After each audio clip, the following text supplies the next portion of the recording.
Click here to subscribe our channel. Do not forget to press the bell icon to get regular updates of free videos. ठीक है, second class. In the first one we have explained only the state of economy, chapter number 1. Now move to chapter number 2, fiscal development.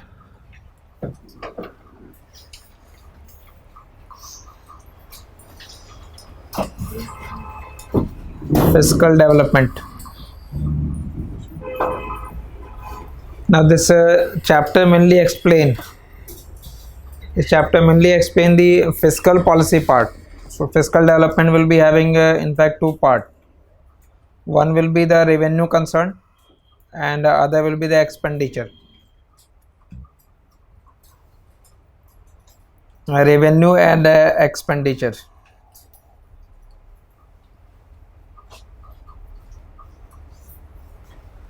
So as you know, fiscal policy is also related to the government expenditure and the taxation policy. So this chapter is basically related to that. Now among basic concept, as explained in the previous class also, one will be the concept of budget deficit.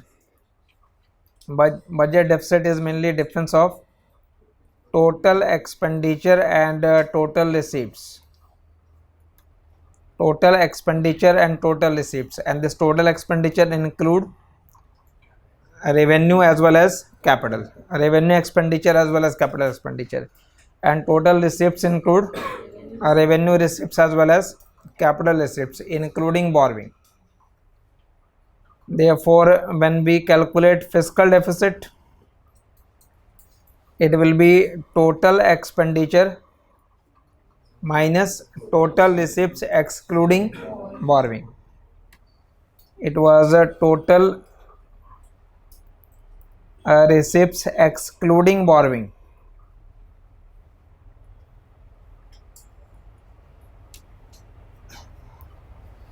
Then when you calculate primary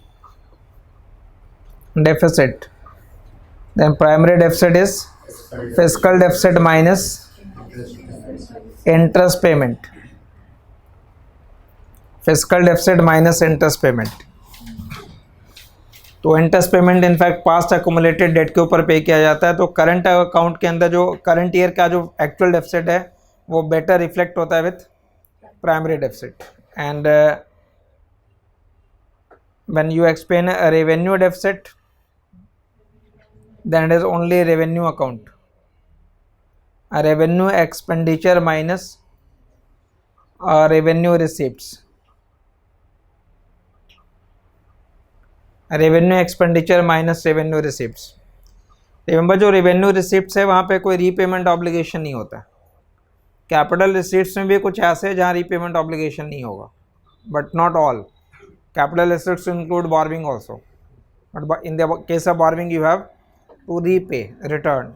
but जो revenue receipts है like taxation, वहाँ पे tax हो या non tax revenue है, in that revenue receipt there will be no repayment obligation. And similarly revenue expenditure like salaries, pensions, these are basically revenue expenditure. They are not creating any asset nor they are reducing any liability. And what was effective revenue deficit?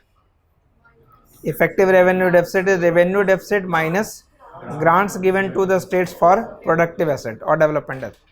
So effective revenue deficit is revenue deficit minus grants given to the states for creation of asset. For creation of asset. So these are the basic terms here, and certain important indicators like what is the ratio of revenue deficit to fiscal deficit. So when you take a revenue deficit upon fiscal deficit, that ratio will also have a significance. So we have to basically explain certain important data related to fiscal development. Main question का nature यहाँ पे होता है कि obviously दो part में divide कर लेंगे चैप्टर को.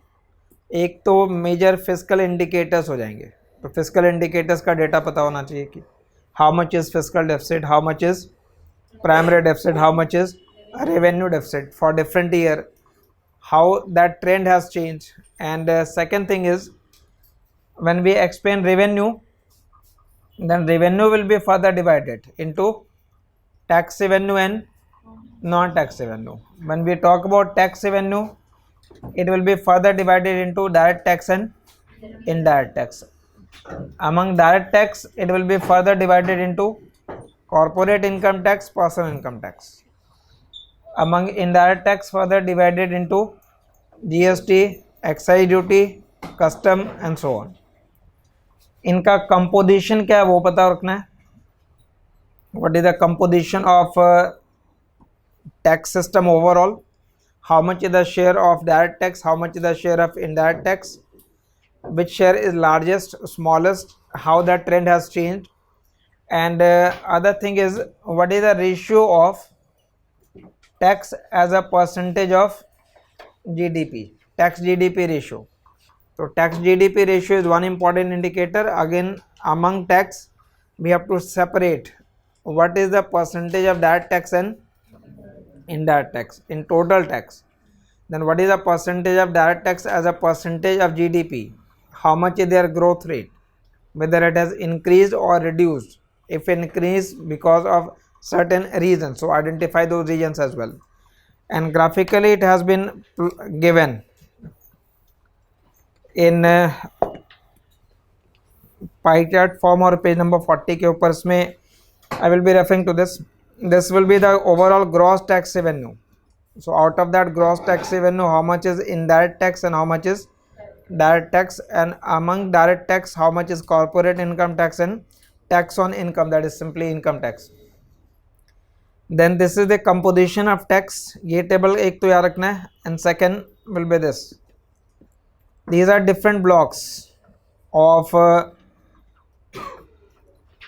GST, union excise duty, custom duty, income tax and corporate income tax, and these are as a percentage of GDP.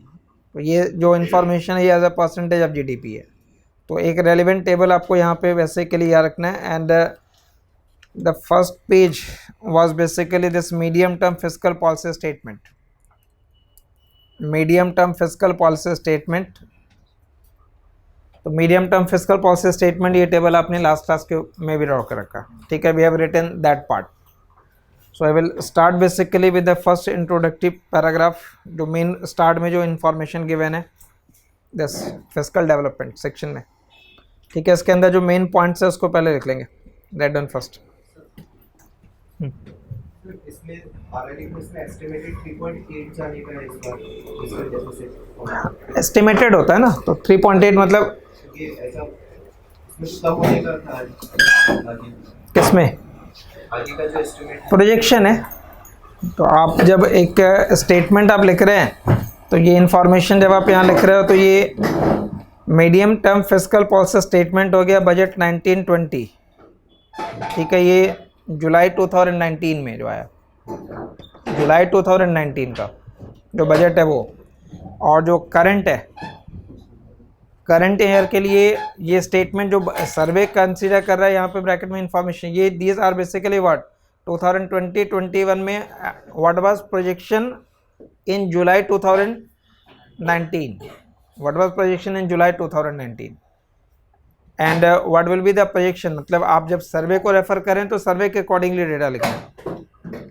जब बजट को रेफर करेंगे तो बजट में फर्दर कुछ एडवांस होगा, बिकॉज बजट का प्रेजेंटेशन अब फरवरी 2020 का हो गया. तो फरवरी 2020 में उस बजट के अकॉर्डिंगली क्या एस्टिमेट होंगे, बजट के अकॉर्डिंगली भी तो एस्टिमेट होने.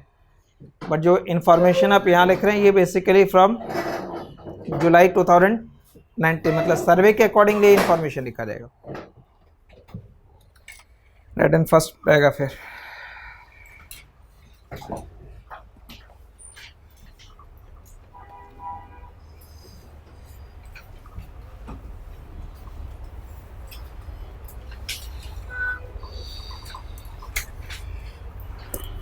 fiscal year 2019-20, fiscal year 2019-20 was characterized by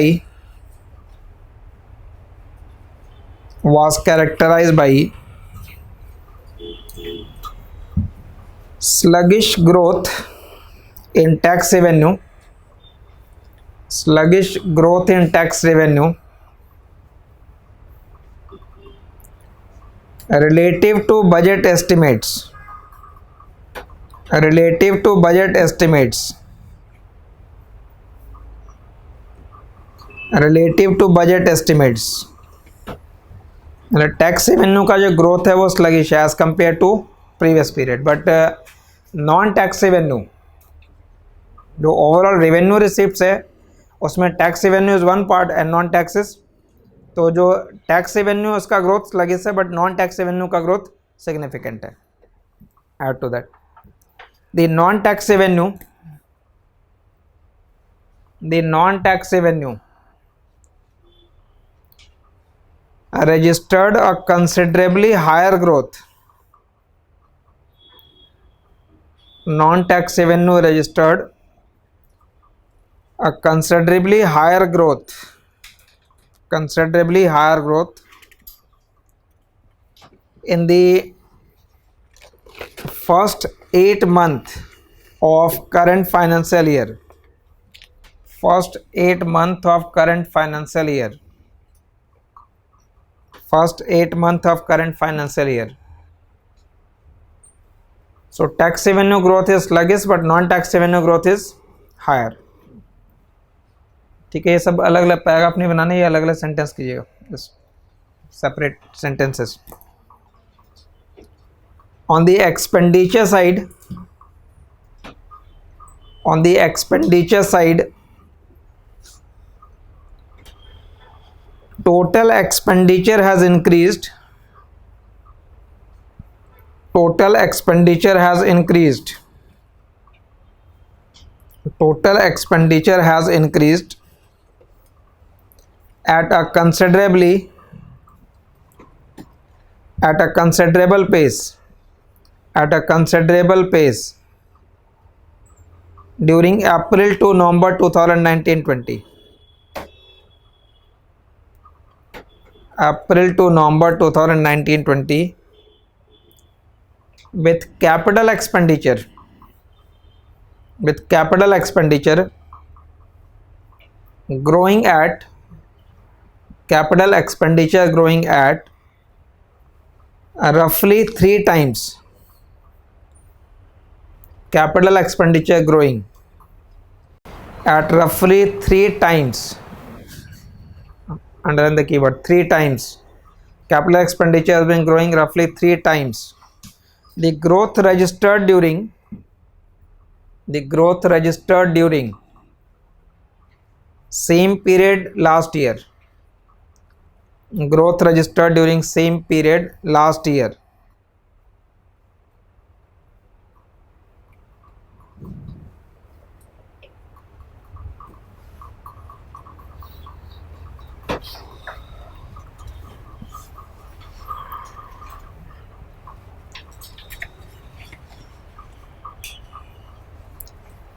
ठीक है, एक टेबल अब यहाँ पे आप ड्रॉ कर लीजिए पहले separately, then based upon that table certain important inferences. ठीक है, first table already first class के अंदर एक्सप्लेन है, medium term fiscal statement. Second table से we can write from 2014-15, take 1 year, 15-16, 16-17, 17-18, 18-19 and 19-20.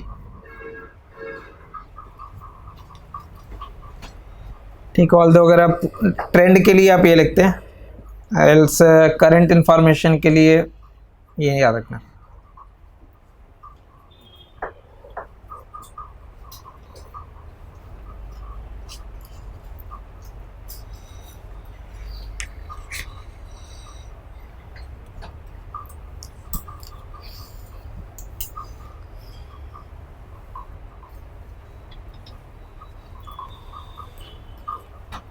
ठीक है, right here primary deficit. First primary deficit,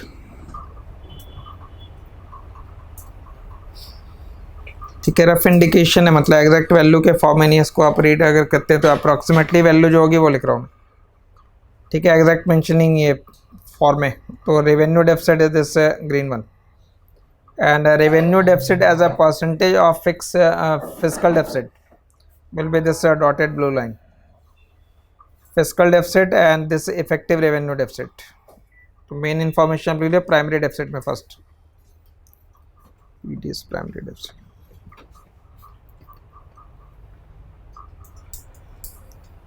current information लिख दो पहले 0.5,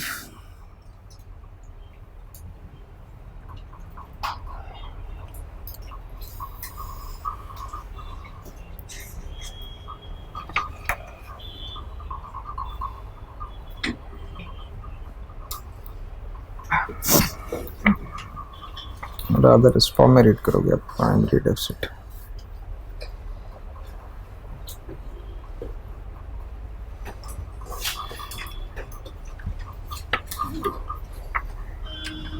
not point, this 0.2, in fact left side से रीड करना 0.2।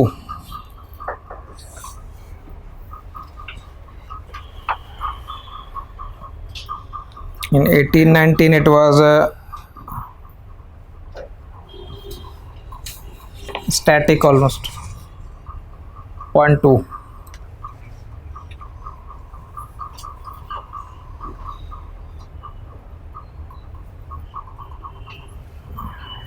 fiscal deficit, fiscal deficit ये पहले भी इंफॉर्मेशन लिख देगा, लास्ट वाले में लिख सकते हो आप। fiscal deficit 3.3 and it was earlier 3.4. एक इंफॉर्मेशन है revenue deficit as a percentage और as a proportion of fiscal deficit. Revenue deficit as a percentage of fiscal deficit is 0.7.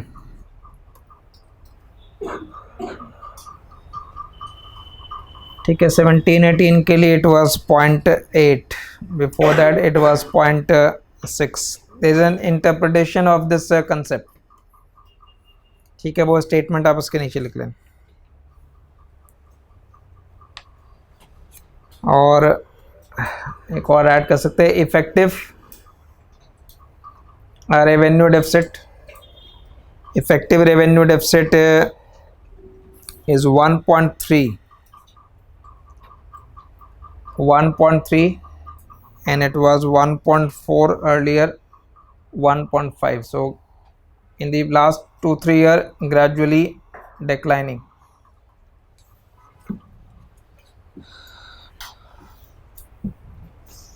ठीक है, इसका इंटरप्रिटेशन करो ये नेक्स्ट पैराग्राफ में लिखे। the ratio of a revenue deficit to fiscal deficit, the ratio of a revenue deficit to fiscal deficit, the ratio of revenue deficit to fiscal deficit broadly measures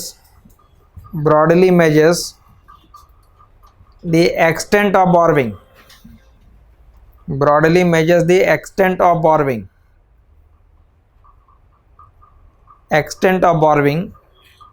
used for financing current expenditure of government, financing current expenditure of government. I repeat, the ratio of revenue deficit to fiscal deficit broadly measures the extent of borrowing used for financing current expenditure of the government. Underline that. It measures the extent of borrowing used for financing current expenditure of the government. Current expenditure of the government.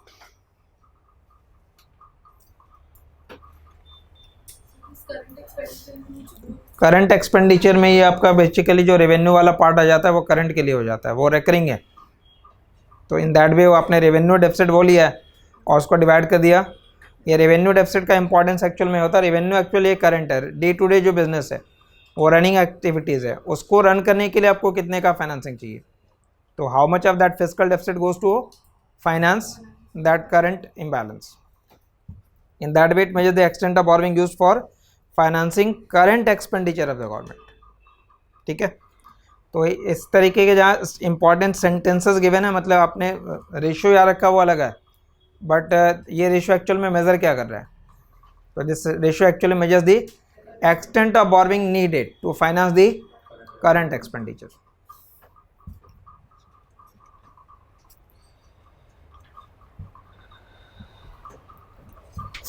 Next, central government receipts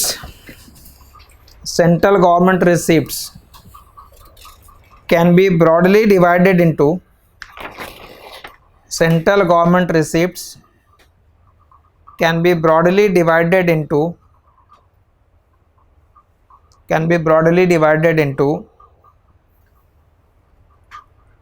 non-debt and debt receipts. Non-debt and debt receipts.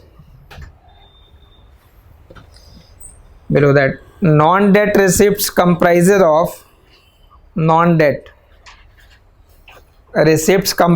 of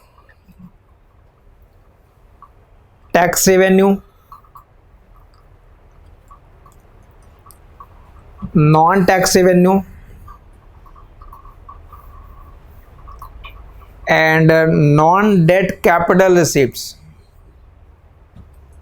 Non-debt capital receipts like a recovery of loan and disinvestment receipts. Recovery of loan and disinvestment receipts.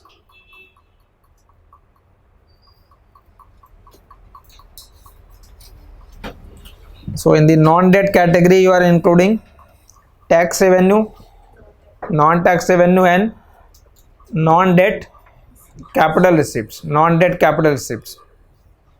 Recovery of loan हो गया या disinvestment proceeds है. Next, debt receipts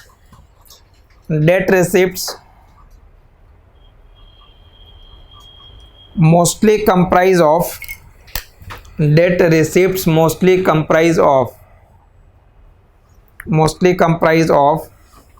market borrowing,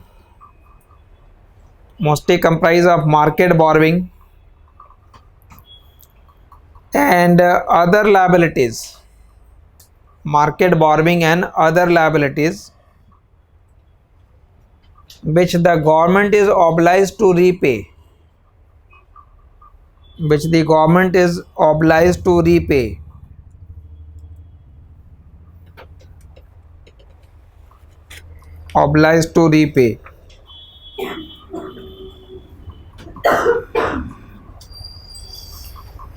ठीक है, वहाँ पे central government debt as a percentage of GDP is currently 48%. Central government debt in 2019-20. Central government debt as a percentage of GDP is 48%. Past information we are रखेंगे for 18-19 it was 48.4. And projection for 2020-21 is 46.2 for 2020-21. So current, next year and previous year.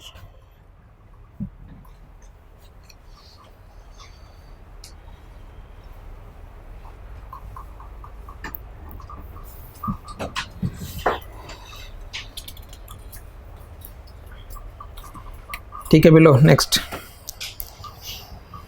now first we will be considering the overall taxation system and then the expenditure part. ठीक है, fiscal development divided into two sections. First will be so overall the government receipts consist of two parts, non-debt and debt.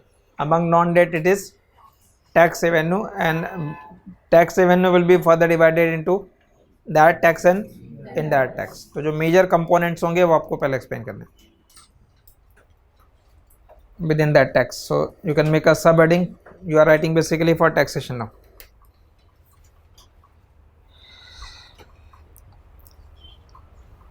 The estimated gross tax revenue, the estimated gross tax revenue,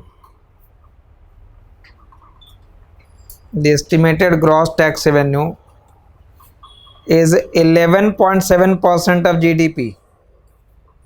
11.7% of GDP. 11.7% of GDP.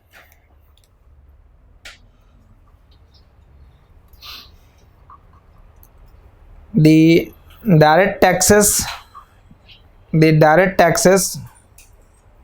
comprising mainly of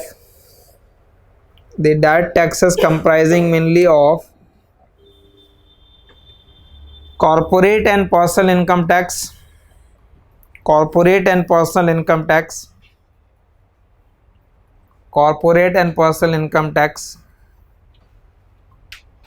constitute around 54% of gross tax revenue.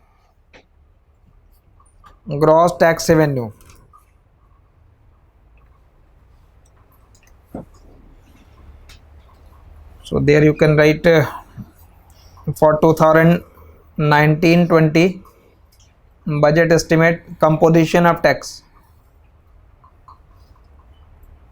Composition of taxes. First cited in this form. Direct tax, composition of tax मतलब यहाँ gross tax revenue की बात हो रही है. जो total tax है, how much of that is direct tax? 54% is direct tax and indirect tax is 46%.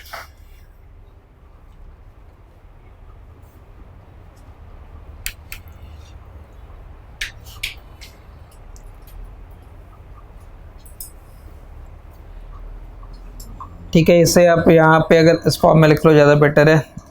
Corporate income tax and personal income tax. Corporate income tax and personal income tax. So corporate income tax is 31 and personal income tax is 23%. So 31 and 23. This is 54%. Break up with that. Direct tax has a percentage of overall tax is 54%. तो अगर आप GDP के term में भी जो भी number दिया जाएगा उसके अकॉर्डिंगली कैलकुलेट कर सकते हो. मतलब ओवरऑल जो ग्रॉस टैक्स रेवेन्यू लिखा वो क्या लिखा आपने? 11.7% of the GDP. So how much is the direct tax? उस 11.7% का 54%, तो अप्रॉक्सीमेटली वो वैल्यू आ जाएगी as a percentage of GDP. Among non tax, among indirect tax, GST is 27% and union excise duty is 12%. Union excise duty is 12%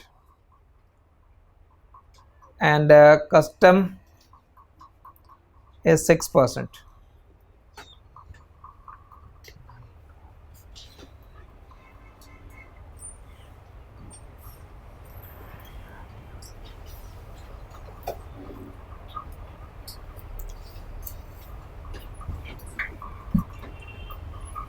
Now write these information as a percentage of GDP.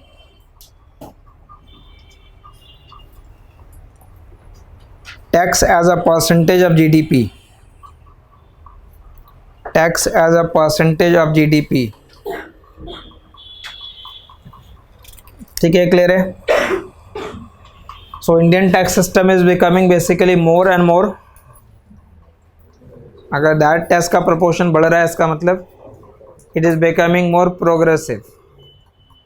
Progressive taxation actually require that in the total tax collection the share of that tax should be more, and since economic reform at that point of time it used to be the ratio of 80-20.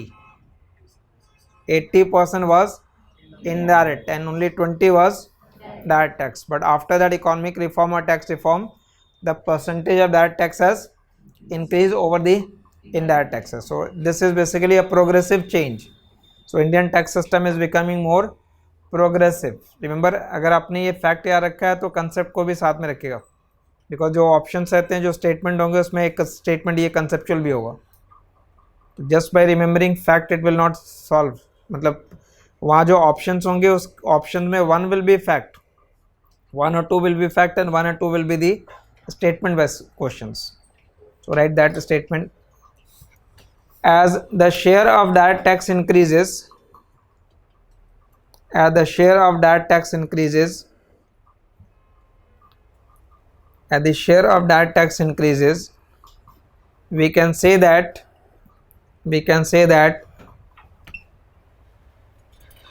Indian tax system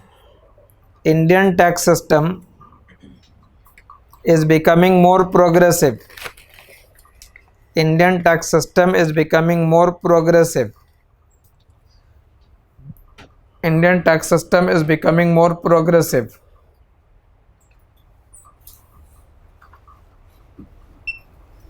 And then I write this tax as a percentage of GDP. Priority के order में पहले लिखेगा corporate income tax. Corporate income tax. Corporate income tax in 15-16 was 3.3, 3.2, 3.3, 3.5 and 3.6. This is for current year 1920, 1890, 17-18. 16-17, 15-17.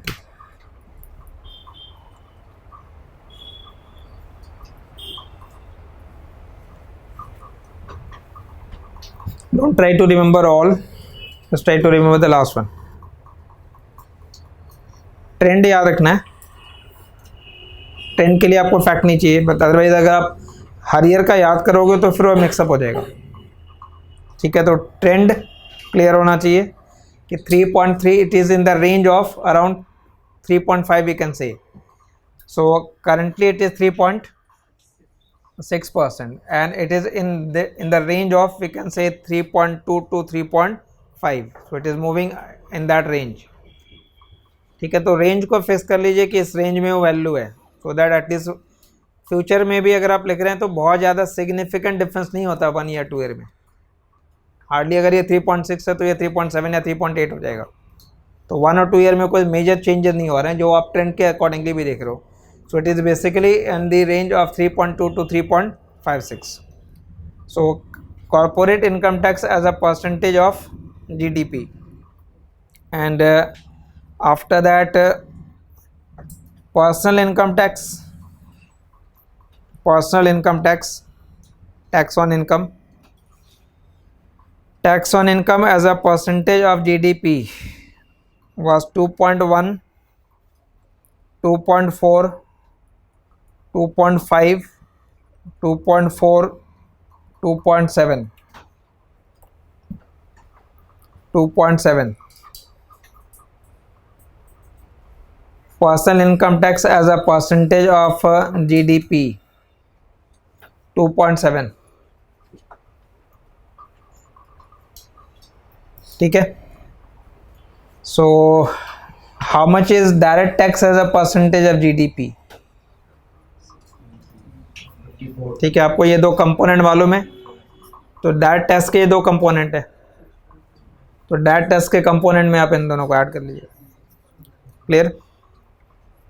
ठीक है, वो directly यहाँ table के अंदर गिवन नहीं है, आप अपनी तरफ से इंसर्ट करके लिख सकते हो separately. Direct tax as a percentage of GDP. That tax as a percentage of GDP is 6.3.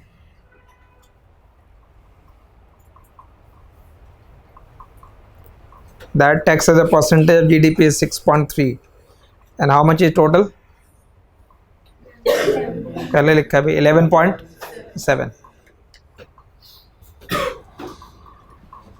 After that, I write GST.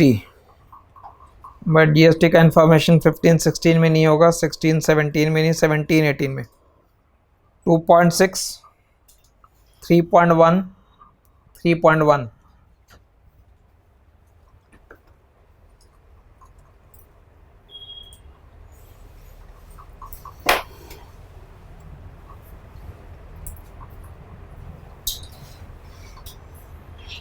Is it showing tax buoyancy? Meaning of tax buoyancy? The change in tax divided by change in the tax base. Base मतलब economic growth हो गया, economic activities. तो अगर tax buoyancy होगी इसका मतलब there will be more change in the tax as compared to the change in the tax base. So base means basically GDP growth rate. So GDP is growing at a rate of, let us say, around 5, and GST collection is increasing, or GST as a percentage of GDP, it is basically remaining stagnant 3.1 and 3.1. तो अगर as a percentage of GDP वो भी अगर increase हो रहा होगा तो उसका मतलब हो गया उसमें रिलेटिव चेंज ज़्यादा हो रहा है. तो GST as a tax collection वो फर्दर डिटेल इन्फॉर्मेशन के अंदर भी है कि कितने कंजिक्यूटिव मंथ में वो 1 लाख करोड़ प्लस है, और usually it should be more than that, but in the recent past it has been observe that GST collection is not showing. वो आपने स्टार्ट में भी लिखा है, इनिशियल जो इंट्रोडक्टिव पैराग्राफ है उसके अंदर भी गिवन है that tax revenue growth was sluggish. तो स्लगिश ग्रोथ में टैक्स रेवेन्यू को आप जब स्लगिश ग्रोथ कह रहे हैं इसका मतलब उसमें डायरेक्ट टैक्स और इनडायरेक्ट टैक्स दोनों ही है. The growth was basically in the non tax revenue. Then after that right union excise duty. Union excise duty was 2.1, 2.5, 1.5, 1.2, 1.4, 1.4.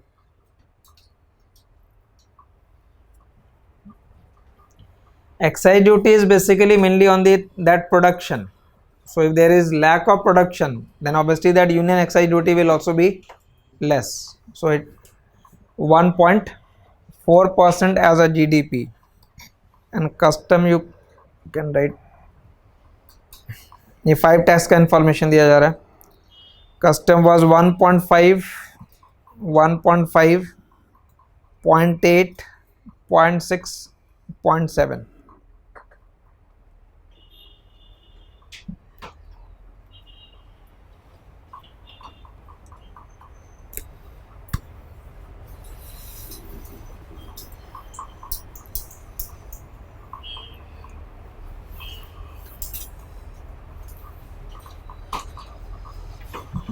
ठीक है, below that. Now next paragraph है non tax revenue. This was all about tax revenue. Non debt जो receipts है उसमें tax भी आएगा और non tax भी आएगा. Profit corporate income tax, actually वो कॉर्पोरेट टैक्स है. जो प्रॉफिट है actual in the corporate profit has basically 3 parts. One part of corporate profit goes to government in the form of taxation. Some part is retained by the corporate, called as retained earning, and the rest is distributed in the form of dividend. So that corporate profit has 3 allocation. One is corporate tax, other is retained earning, and third part is the dividend distributed among shareholders.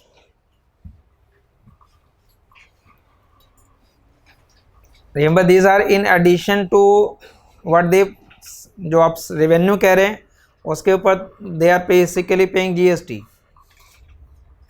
If they are selling some goods, तो on goods government is charging what? GST वो separate है।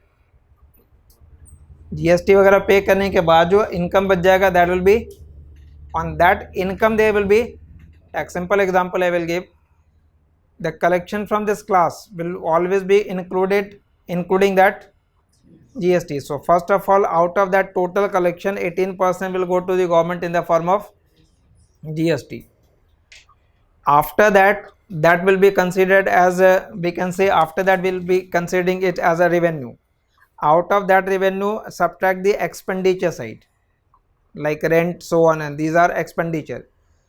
After subtracting that expenditure, whatever is left will be considered as income, and on that income you have to pay income tax. So on that income you have to pay income tax. Similar is the case with corporate. So corporate tax in addition. Next paragraph. Non-tax revenue comprises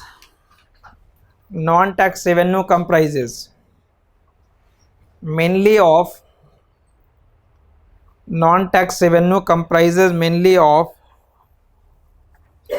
interest receipts on loans,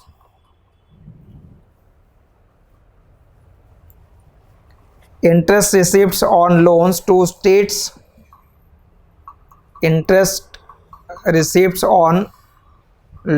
states, and union territories,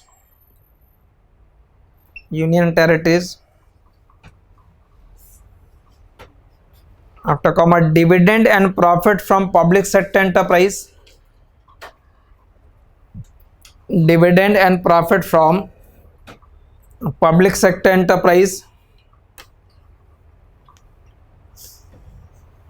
including surplus of RBI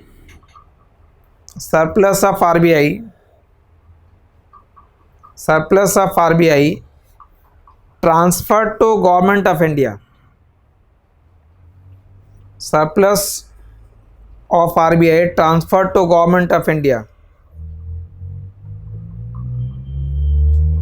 after comma, receipts from services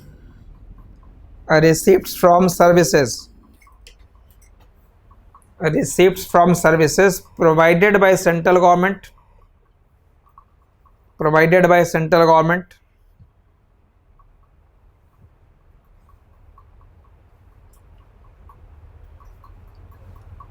and external grant,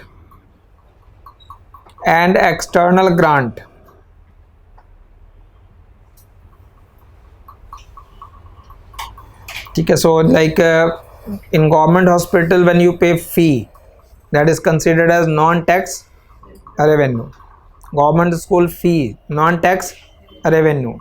Surplus transferred by RBI to the government, वो सारे non debt है, ठीक है, वहाँ further repayment obligation नहीं है.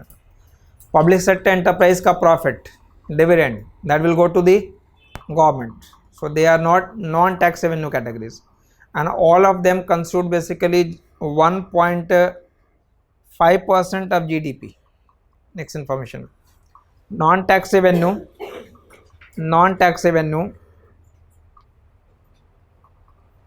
is 1.5% of GDP. 1.5% of GDP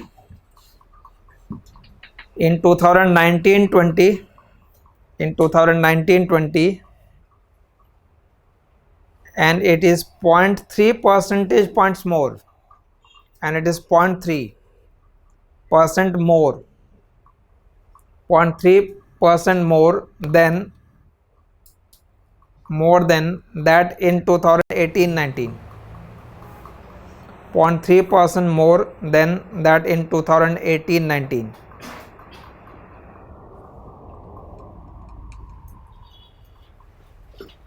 ठीक है. So how much is the tax revenue? 11 point, वो टैक्स का कलेक्शन हो गया. Then non taxes 1.5. तो ये दोनों अगर आप ऐड कर लेते हैं तो ये नॉन डेट रिसिप्ट्स हो गए, गवर्नमेंट के लिए नॉन डेट रिसिप्ट्स हो गए. तो in the category of non debt receipts you include tax receipt as well as non tax receipts. Tax receipt as well as non tax, और उसमें क्या ऐड करेंगे फिर, जो नॉन डेट कैपिटल रिसिप्ट्स है, नॉन डेट कैपिटल रिसिप्ट्स, तो mainly जो tax revenue है और जो नॉन टैक्स रेवेन्यू है, these are the main sources of the government revenue side. Now मतलब ये जो स्ट्रक्चर है, स्ट्रक्चर के अकॉर्डिंगली रखिएगा जो आप लिख रहे हैं स्टार्ट में। I said non-debt receipts has three parts. One will be the tax, so that was 11.7. Other is non-tax revenue, and what is third? Non-debt capital receipts. Non-debt capital receipts. So now write for that third section. अगर आप arrange करके सर्वे को study करोगे तो ज़्यादा proper होगा, isolated fact नहीं आ रहेंगे, ठीक है। कंसेप्ट के अकॉर्डिंगली पड़ेगा। ये जो पैराग्राफ चेंज हो रहा है वहाँ पे वो टोटलिटी में ऐसे हो रहा है।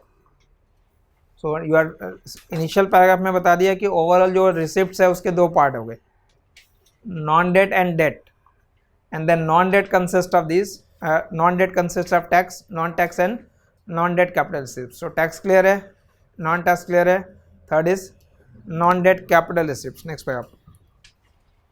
Non-debt capital receipts mainly consist of, non-debt capital receipts mainly consist of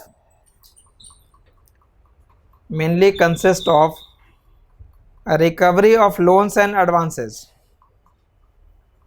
a recovery of loans and advances, loans and advances, and disinvestment receipts, disinvestment receipts, a recovery of loans and advances and disinvestment receipts। ये दो prominent example हो जाएंगे non debt capital receipts में।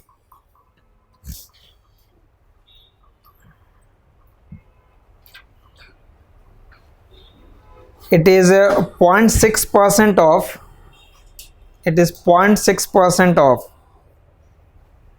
0.6% of GDP, 0.6% of GDP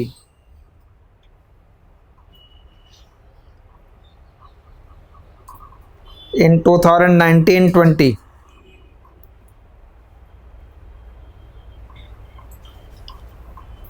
0.6%. So just repeat for this, it was 0.6% here, this was 1.5 and this was 11.7। तो जो non debt receipts है government के लिए वो ये वैल्यू है। And what has happened basically in the recent past that this tax revenue growth was sluggish, so it was compensated by non tax as well as non debt receipts. अब ये सारे budget estimate याद रखेंगे। तो budget इस non debt capital receipts में what we have included, recovery of loan and what, disinvestment proceeds, and what is the disinvestment target set, budget estimate है सारे। So we are targeting a higher disinvestment, but government is targeting a higher disinvestment in order to compensate what, the loss of revenue in tax share। मतलब government require basically a certain revenue and you have to present a higher budget estimate also just in order to check your fiscal deficit also। आपको अगर आप इसमें higher estimate अगर show नहीं करते हैं तो फिर जो अल्टीमेट वैल्यू आ जाएगा फिस्कल डेफिसिट का वो हायर होगा।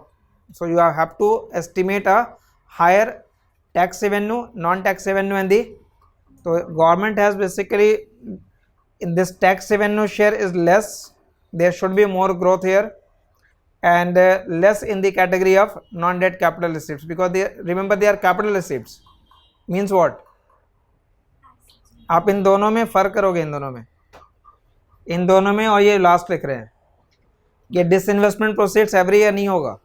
You can sell your asset once, not every year. So that will be helping the government only in the short run, but in the long run you require, because that is recurring in nature, वो recurring है। These are non recurring. जहाँ capital word use कर दिया वो non recurring हो गया, और जहाँ रेवेन्यू वर्ड यूज कर रहे हैं वो रेकरिंग इन नेचर है। So you require a recurring revenue, per year revenue, in order to sustain that और maintain that obligation of fiscal responsibility budget management. ठीक है, all 3 points clear here. 11.7, 1.5 and 0.6.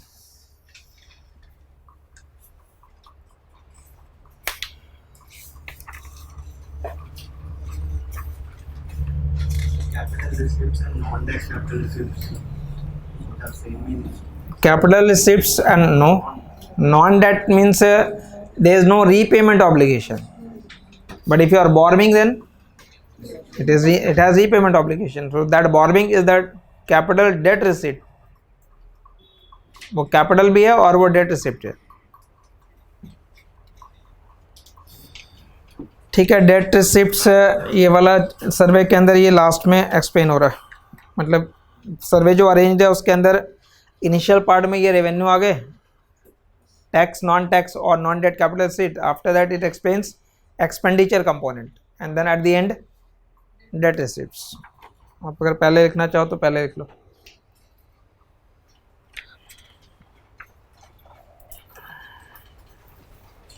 Next paragraph.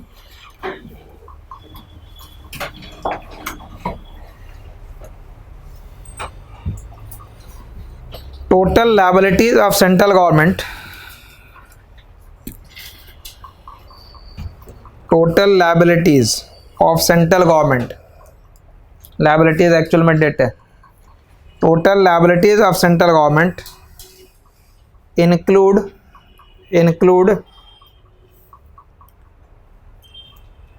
debt contracted against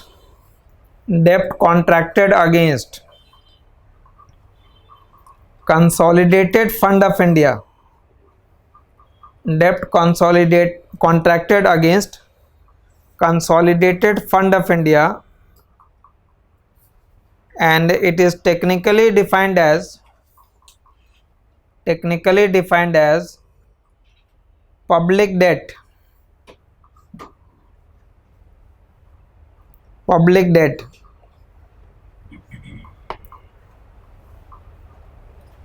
These liabilities include external debt.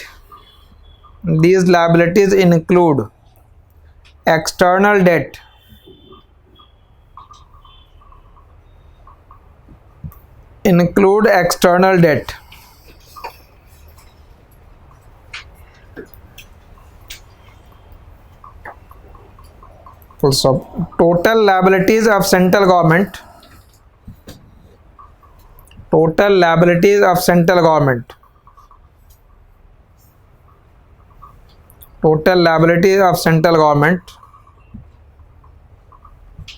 Stood at 84.7 lakh crore. 84.7 lakh crore at end March 2019.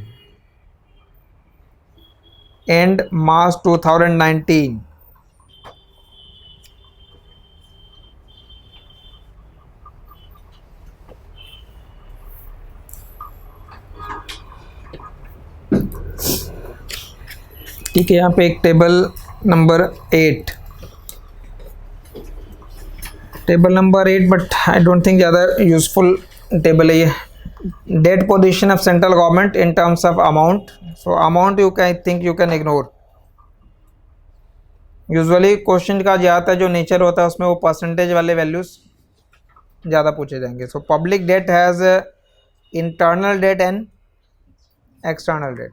ये internal debt और external debt है, and there are other liabilities as well. So this A1 and A2 is A, public account other liabilities, and then total liabilities A and B. तो ये amount के form में given है, but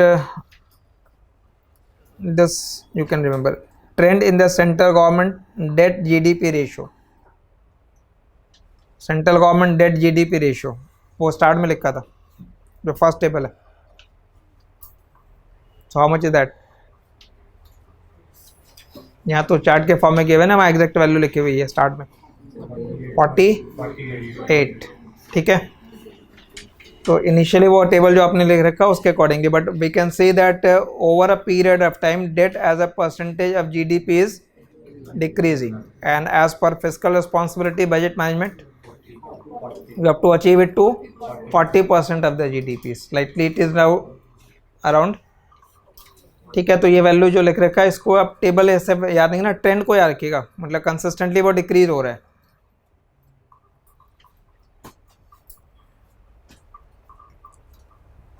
ठीक है। तो ये टेबल एक रेलेवेंट है।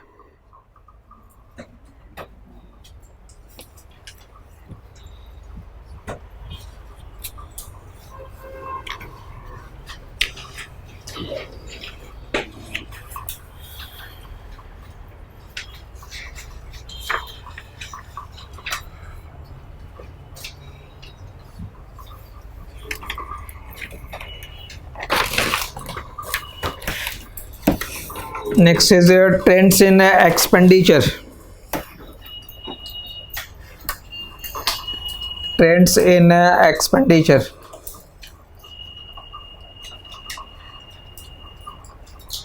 Expenditure side.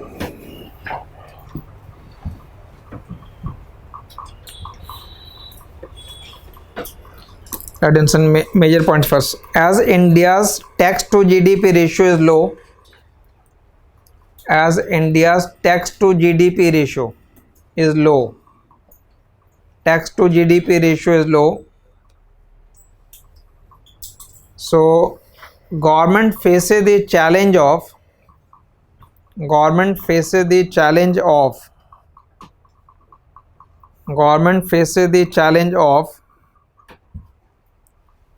providing sufficient fund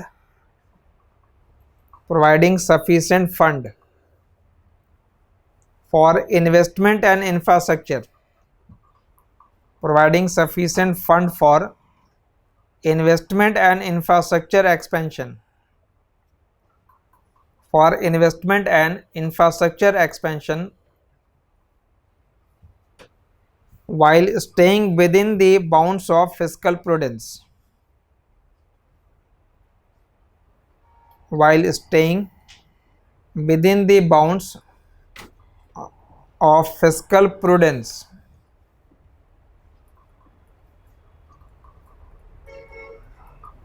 fiscal prudence, fiscal prudence का मतलब ये है कि जो since you have less revenue, so when you make any expenditure, on which activity you are spending, that is important. What is the outcome of that expenditure, that is important. So composition and quality of that expenditure is more important since resources are less. So the word fiscal prudence actually implies efficient allocation of the resource. Government get revenue and that revenue is the government resource. Government has to use that resource efficiently, and that efficient allocation of resources is basically called fiscal prudence. So your expenditure should be prudent. Right on. Continue in that. Therefore, improving the composition and quality of expenditure, improving the composition and quality of expenditure, improving the composition and quality of expenditure becomes significant,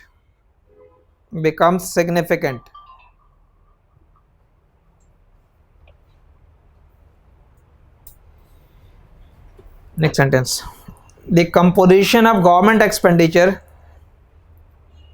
the composition of government expenditure in the last few years, the composition of government expenditure in the last few years reveals that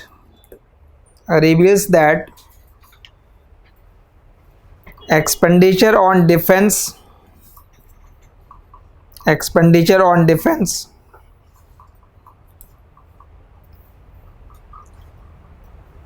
salaries, pensions, interest payment and major subsidies, interest payment and major subsidies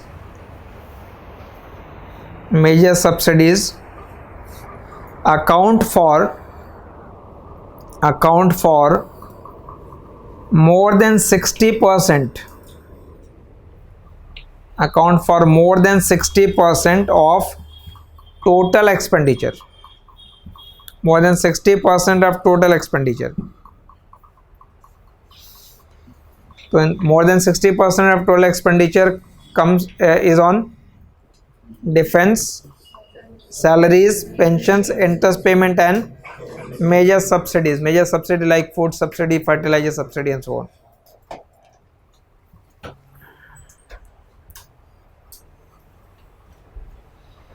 but इसमें जो भी expenditure है उसमें the further division is that there are certain committed expenditure that you have to make it. So like salary you have to pay, pension you have to pay. So वहाँ पे expenditure को कम नहीं कर सकते, possibility is not there. So you have to be more prudent in non-committed expenditure. And what is non-committed expenditure? Non-committed is basically the major subsidies and efficient allocation of resource in the defense also. So non-developmental जो categories में होते जाएंगे. So then it goes on to divide between committed expenditure and non-committed expenditure. So next paragraph, expenditure on salaries,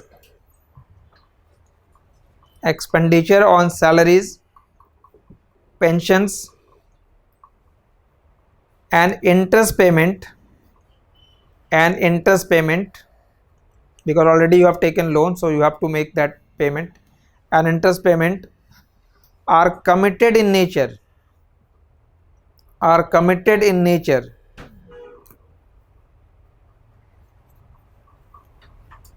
so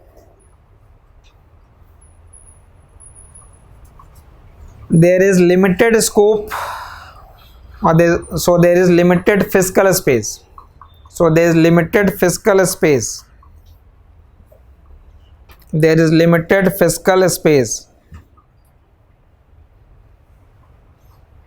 in that context. Expenditure on major subsidies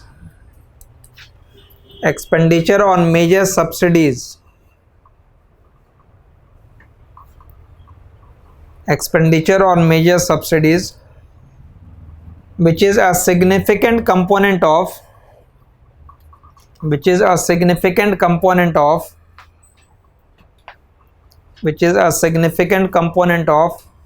non-committed expenditure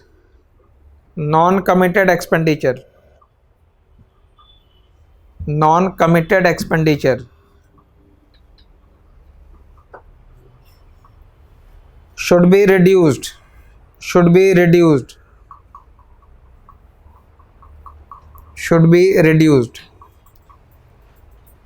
और currently याद रखेंगे जो major subsidies है that constitute 1.4% of GDP in 2019-20. Major subsidies 1.4% of GDP. 1.4% of GDP.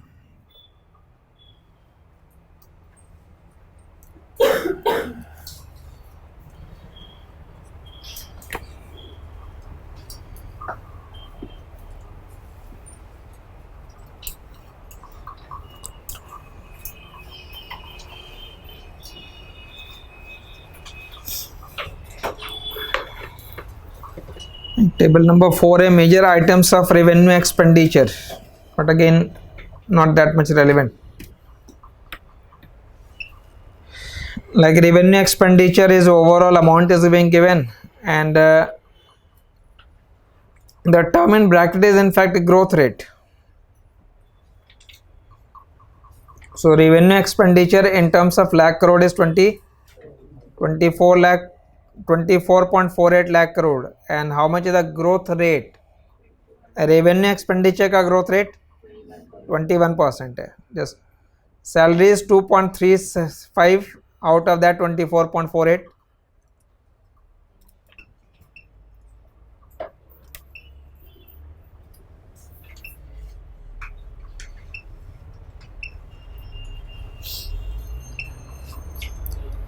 highest growth का is if you can identify which part is the constituting the highest growth rate. Highest growth rate का point से आप note करके रख सकते हो. Highest growth rate is in 53.1. 53.1 is major subsidies growth rate. हाँ, growth rate basically major subsidies में 53.1 और इंटरेस्ट पेमेंट में 13.4. 13.4 और लार्जेस्ट कंपोनेंट क्या है इसमें? अगर आप रेवेन्यू एक्सपेंडिचर का कंपोजिशन बनाए तो रेवेन्यू एक्सपेंडिचर का component, so revenue expenditure component में ये 2.35 है, 1.74, 6.632. So it is interest payment. वो वैसे भी है, obviously overall interest payment burden is more because government debt is more. So if the government debt is more, obviously the interest payment burden will also be very high. So interest payment is the largest component of revenue expenditure, and the growth rate in that interest payment was 13.4. So you can write only that information. Interest payment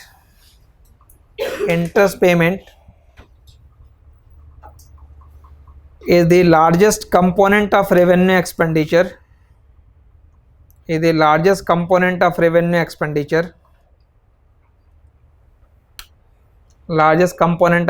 expenditure and it has increased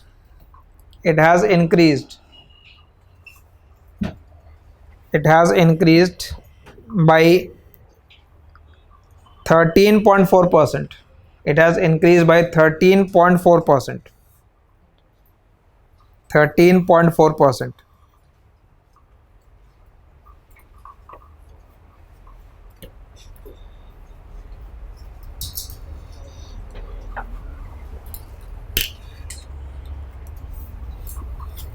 एक और table, अब table number 6 देख लीजिए. Maybe some question can be created from here.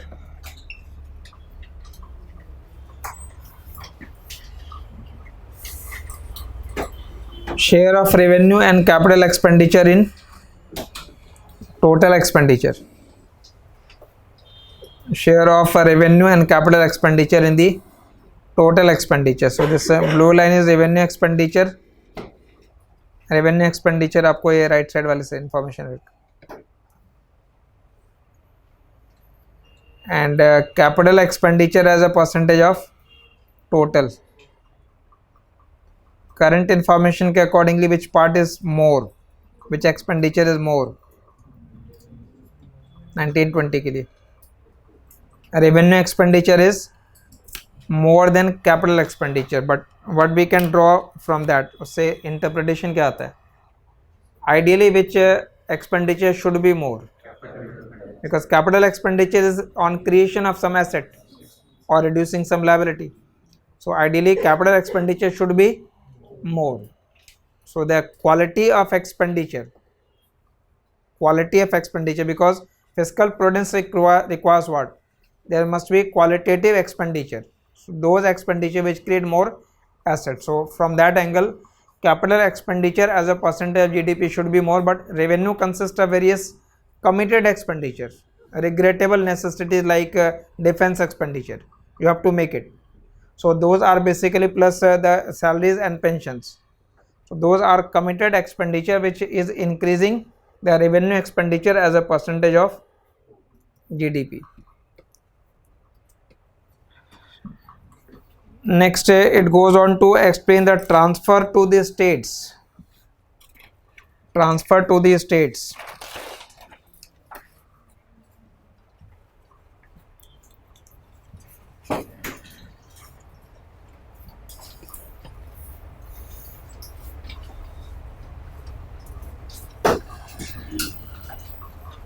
transfer to states.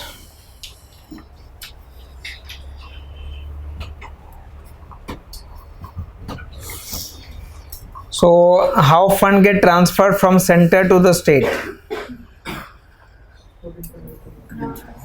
There are three routes, you can say, or three ways by which resource get transferred from center to the states. Write down those routes first. Transfer of funds to states comprises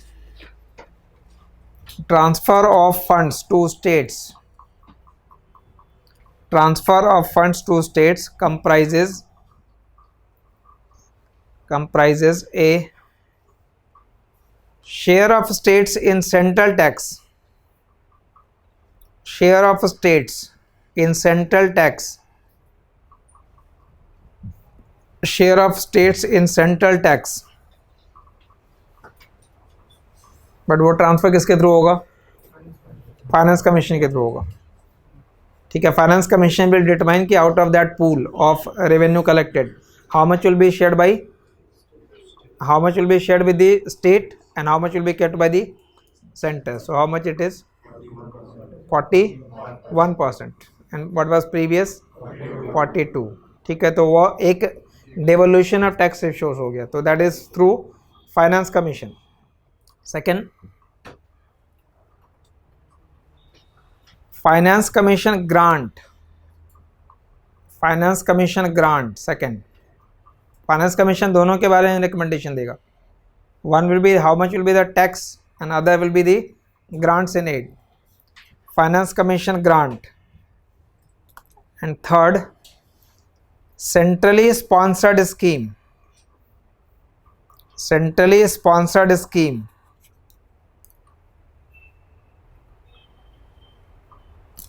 Centrally sponsored scheme. ठीक है, sources clear है? There are three routes basically. So tax devolution, grants through finance commission, and centrally sponsored schemes. Next paragraph. Till 2013-14, till 2013-14, funds for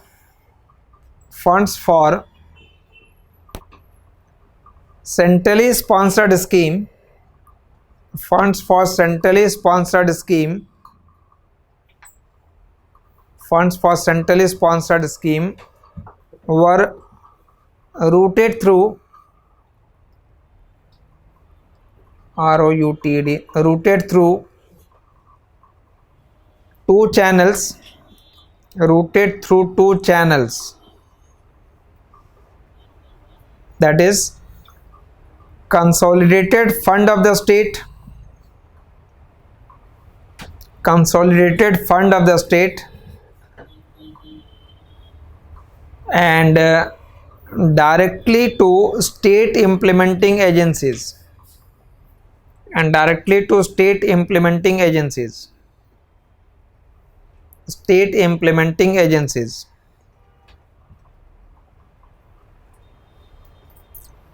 But in 2014-15,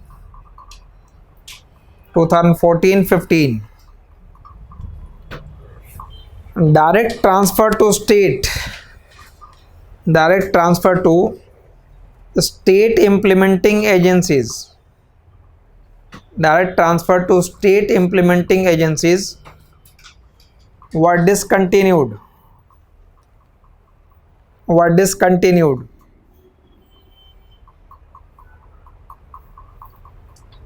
And all transfers to states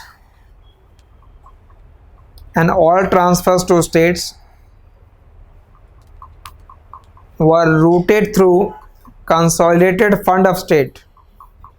Routed through consolidated fund of state.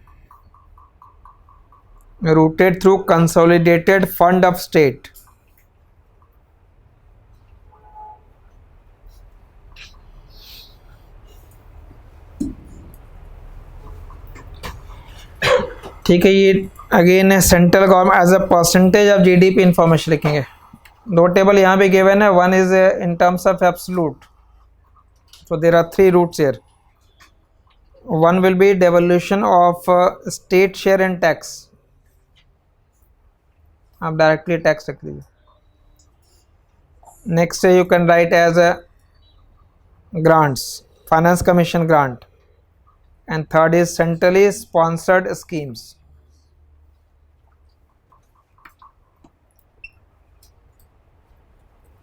Devolution of tax to the state, finance commission grant, and centrally sponsored schemes.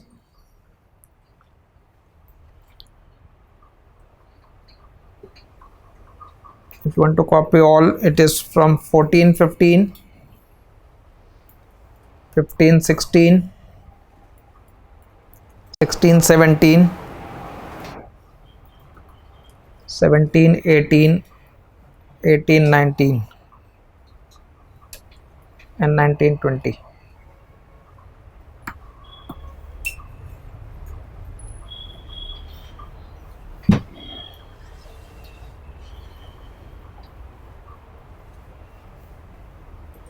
Tax was 2.7, 3.7, 4, 3.9, 4, and 3.8.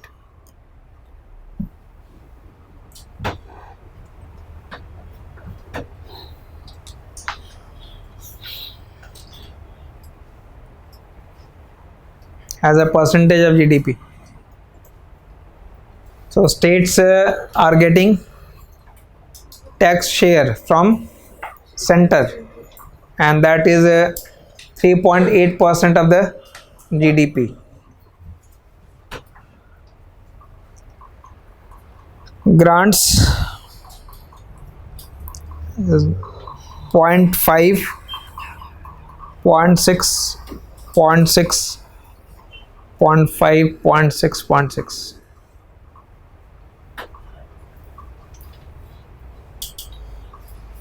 So major source for state is basically devolution of tax, and centrally sponsored scheme is 2.1, 1.7, 1.8, 1.8, 2, and 1.8.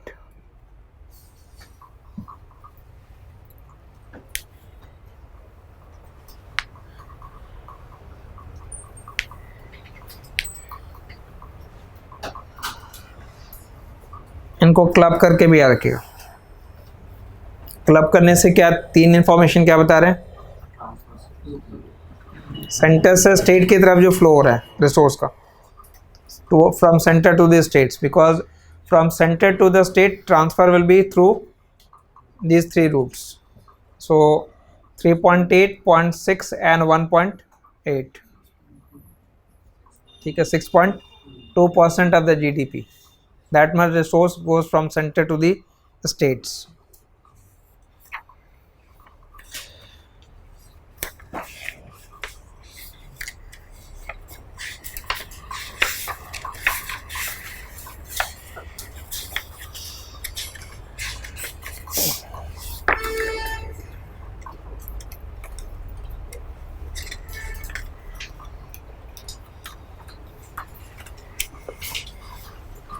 ठीक है, यहाँ पे मैं add कर दे रहा हूँ information as per 15th finance commission. ठीक है, वो पार्ट आप ऐड कर लीजिएगा, because new 15th finance commission.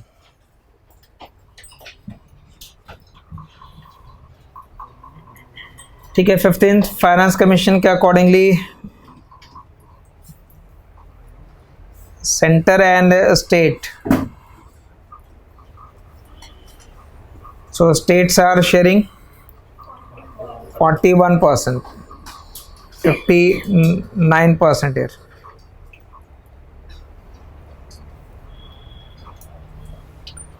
And among the states, the criteria and its weightage, criteria and its weightage. So one criteria is income distance, based upon income distance, 45% will be distributed based on income distance. Then based on population, but remember it is population of 2011, based on that 15% distribution. Based on area, 15%. Forest and ecology, 10%.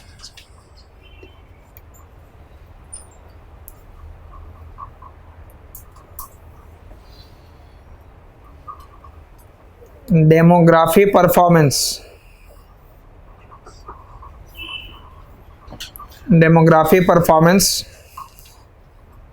12.5%. And tax effort, 2.5%.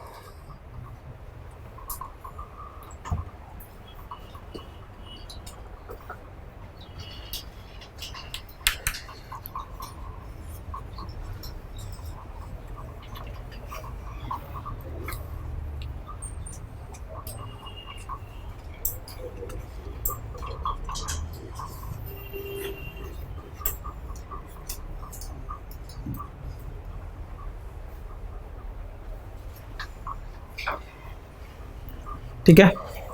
And the other part, it is basically a constitutional body set up under the Act 280. 15th Finance Commission, YB Reddy was previous. 14th NK Singh.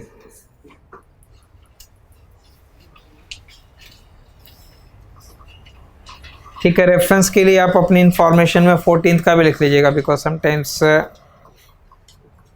Past से compare करने के लिए भी हो सकता है. तो past में इनफैक्ट पॉपुलेशन वाज ऑफ 1971.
ठीक है, next is fiscal outcome.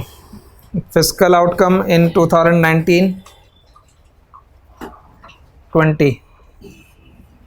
Fiscal outcome in 2019-20.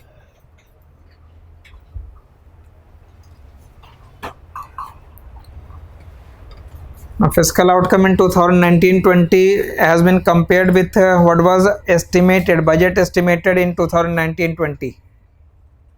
But इस टेबल को रीड करने के लिए फर्स्ट जो इंफॉर्मेशन यहाँ गिवन है, those informations are in terms of revenue receipts, gross tax revenue, assignment to the states tax revenue. ये 2019-20 का बजट एस्टिमेट है. What was estimated and what is actual. But actual means for April to November. These were basically estimated. और ये April to November actual. But absolute number I don't think कोई information required है. But last column is in fact a growth rate, growth over the last year in terms of percentage. So let us say if growth rate in terms of percentage in means how much was the growth rate in fiscal deficit, growth rate, ठीक है, physical deficit amount नहीं कह रहे।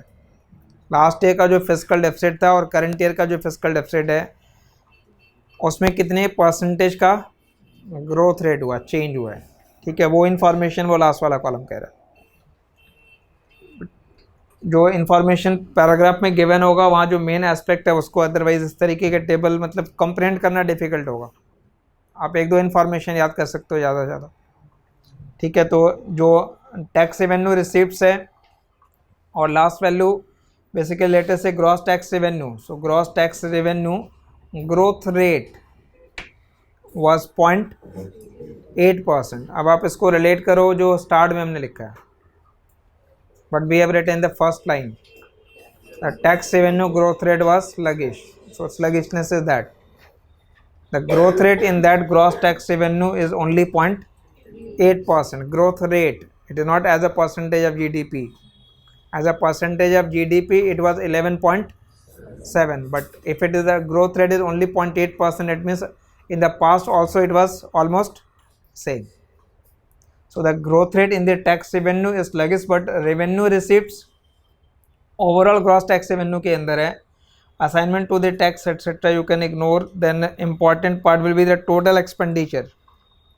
Total expenditure growth rate is 12.8, so 12.8 is the growth rate of expenditure, but your gross tax revenue is growing only at a rate of, so obviously it will be resulting into higher deficit. और जो budget estimate था physical deficit का, जो budget estimate था physical deficit का for 1920 entire year, वो first 8 month में ही more than 100% हो चुका है, मोर देन 100%। वो इन्फॉर्मेशन भी अपने लास्ट क्लास में लिखा है, मतलब more what was estimated you have crossed already in the first 8 month. So total expenditure is growing at a rate of 13%, and then revenue deficit, effective revenue deficit, fiscal deficit and primary deficit, those are basically the growth rate। ये तो जो data को repeat करने का objective से ये होता है कि आप जब बार बार उसको रिपीट करते हैं डिफरेंट कंटेक्स्ट में पढ़ते हैं तो वो कुछ बेसिक चीज़ें फिर डाइजेस्ट रहेंगी, वो याद हो जाएगा हमेशा के लिए, ठीक है। तो यहाँ से अब जो मेन पॉइंट्स है I am dictating that, write down those main points from this table. Indian economy registered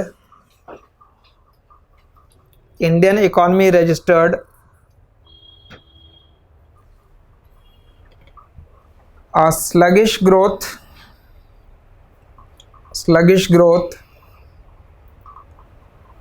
during first half of 2019-20, first half of 2019-20।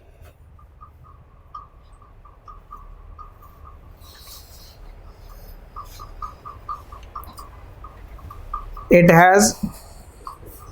has substantial direct and indirect impact. It has substantial direct and indirect impact. Direct and indirect impact on the fiscal performance of economy. On the fiscal performance of economy. Fiscal performance of economy.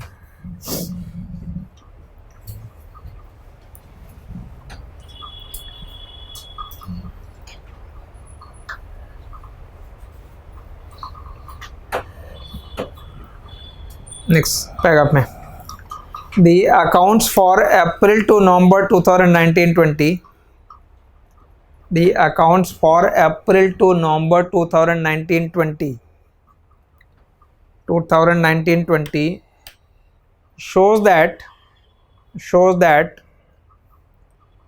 fiscal deficit of central government fiscal deficit of central government at end November 2019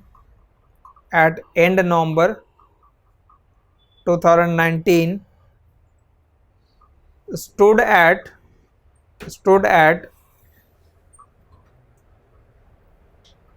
114.8%, 114.8% of budget estimate, of budget estimate, of budget estimate.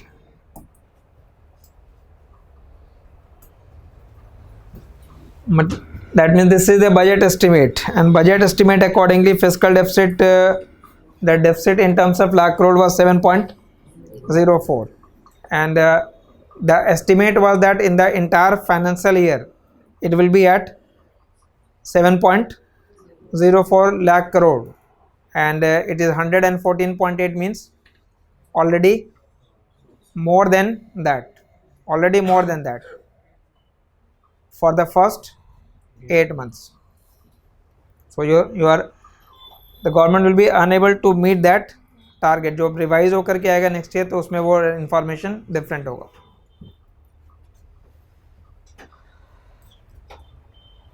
Next sentence, revenue receipts,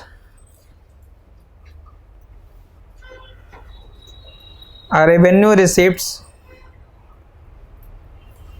have grown at a much higher pace. Revenue receipts have grown at a much higher pace during the current financial year. During the current financial year. During the current financial year, over the corresponding period, over the corresponding period, over the corresponding period. So, but there is considerable growth in non-tax revenue. There is considerable growth in non-tax revenue. Non-tax revenue.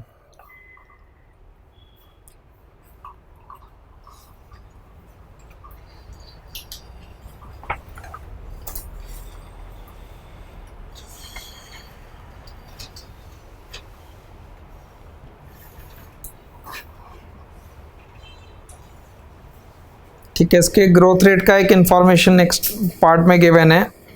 Major one you can consider.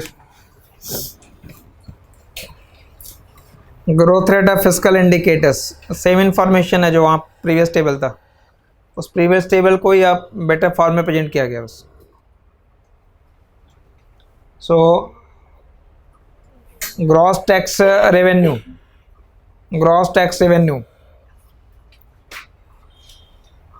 Gross tax revenue का growth rate, मतलब जो green one is for April and November 2018-19, ये 2018-19 के लिए, और बराबर में जो वैल्यू लिख रहे हैं वो करंट है. So gross tax revenue is 0.8. Corporation tax negative territory है, -0.9. So rather than increasing corporate tax has reduced, personal income tax has grown by 7%. Non-tax revenue growth rate, non-tax revenue growth rate, this is 67.8. So a significant increase in non-tax revenue. And what was included in that non-tax? ठीक है, RBI का transfer भी उसके अंदर included है. ठीक है, so that 67.8% growth rate. Then revenue receives, total expenditure, revenue expenditure, capital expenditure and the fiscal deficit.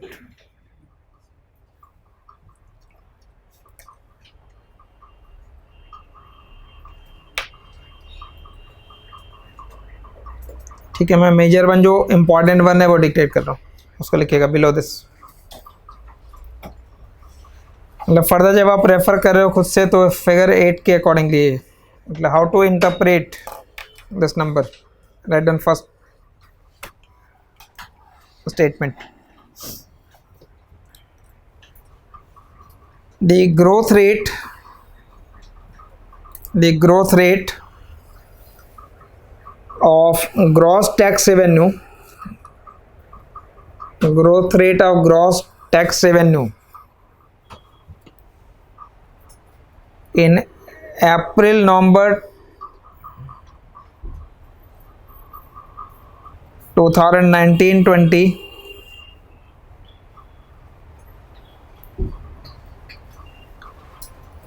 is 0.8%, 0.8% as compared to 7.1%, 7.1% in the previous year, 7.1% in the previous year. So for in the 18-19 for the same period, the growth in gross tax revenue was 7.1 and the 19-20 the growth in gross tax revenue is 0.8. Next, corporation tax growth rate. Corporation tax growth rate is negative 0.9%, negative 0.9%.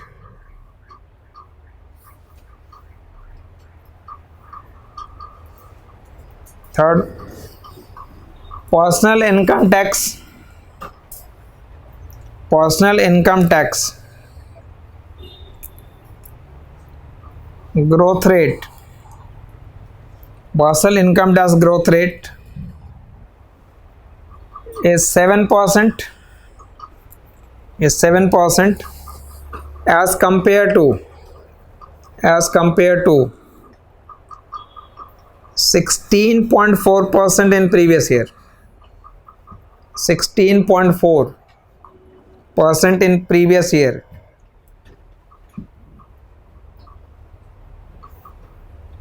Next, non-tax revenue. Non-tax revenue has increased significantly.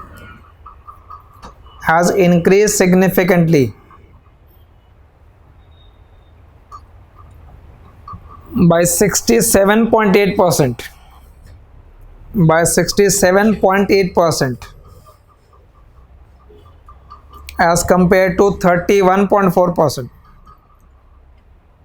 As compared to 31.4%. And next, total expenditure. Total expenditure increased by 12.8%. 12.8%.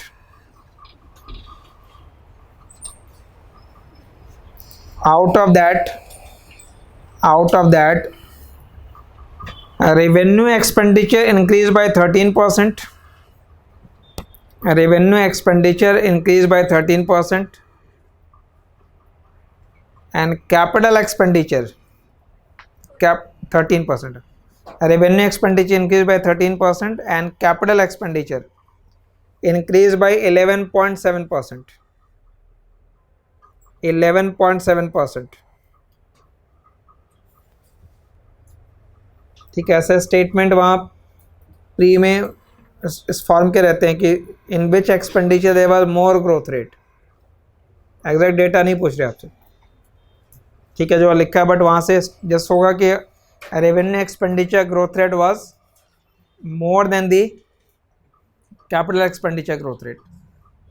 So if you know that fact, then you can answer those type of questions. Because this year's survey is, I can say, quite different from all previous year.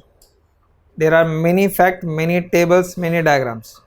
ठीक है, आप last कोई भी सर्वे उठा के देख लो और इस साल का सर्वे देख लीजिए, मतलब ये वॉल्यूम ऐसे नहीं बना है. ठीक है, इसके इंटरप्रिटेशन ज़्यादा हैं, बट वो पढ़ने के लिए भी आपके लिए प्रॉब्लमेटिक है. The more there will be information, there are more questions. ठीक है, अलग अलग तरीके के क्वेश्चन बन जाएंगे, because you are explaining the same thing in a different, और same information has been presented in different format. So there are many questions. तो एक्सप्लेनेशन ज़्यादा है, मतलब चार्ट के फॉर्म में, टेबल के फॉर्म में और फैक्ट के फॉर्म में ये ज़्यादा इन्फॉर्मेटिव है as compare to 17-18 economy survey previous.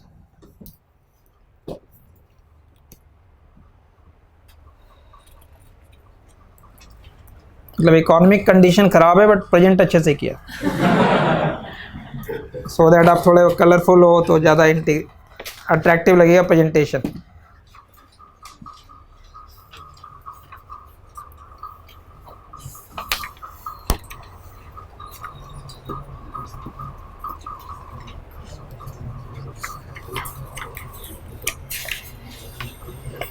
ठीक है, इसके अंदर जो बॉक्सेस होंगे वो आप इग्नोर कर सकते हो, या अगर अलग से रेफर कर रहे हो कि major reform in the corporate taxation, I don't think वो ज़्यादा रिक्वायर्ड है इस तरीके के टेबल कि basic corporate income tax rate क्या था, मिनिमम ऑल्टरनेट रेट टैक्स क्या था, ऑल कंपनीज़ के लिए होता है, किस कंपनीज़ के लिए होता है, इस तरीके के इन्फॉर्मेशन मतलब ज़्यादा यूज़फुल नहीं होंगे।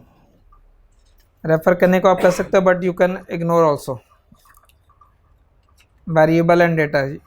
ठीक है, जो मेजर इन्फॉर्मेशन थे फिजिकल डेवलपमेंट वाले सेक्शन में, I think we have done that. State finance,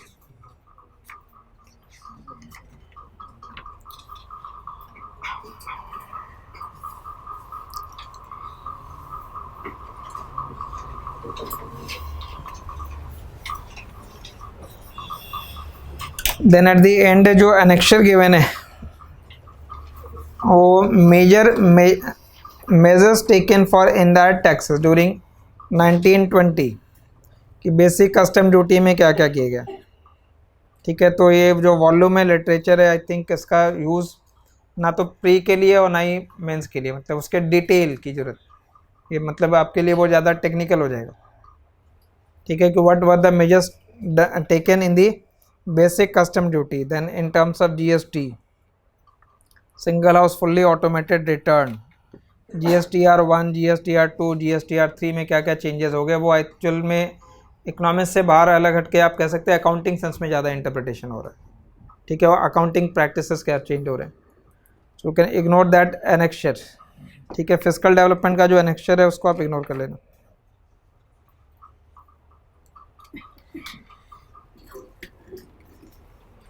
in the sense अगर आप रेफर भी करते हो तो it will be very difficult to remember. Reduction in GST rate on supply of goods 12% to 5% on all electric vehicle, 18 to 5% on the charger और charging station for electric vehicles.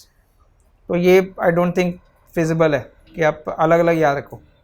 ठीक है, तो डोंट ट्राई एटलीस्ट, मतलब अलग अलग किस पे rate कम हुए, किस पे रेट इंक्रीज हुए थे, वो इन्फॉर्मेशन याद नहीं रह सकती। क्लियर है? तो जो कंसेप्ट वाइज जो पॉइंट थे इससे फिजिकल डेवलपमेंट में you have done that, but जो मेजर क्वेश्चन होंगे जीएसटी के वो तो आंसर कर सकते हैं कंसेप्ट वाइज जो क्वेश्चन होंगे। ठीक है, so how much is GST on export?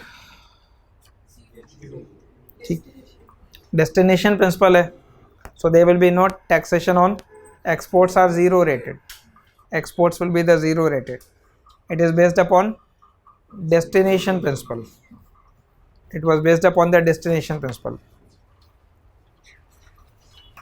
Is GST a VAT? It is implemented in the form of VAT. ठीक है, वैल्यू एडेड टैक्स ही है, जितने भी रेट हैं वो सारे वैल्यू एडेड टैक्स ही है।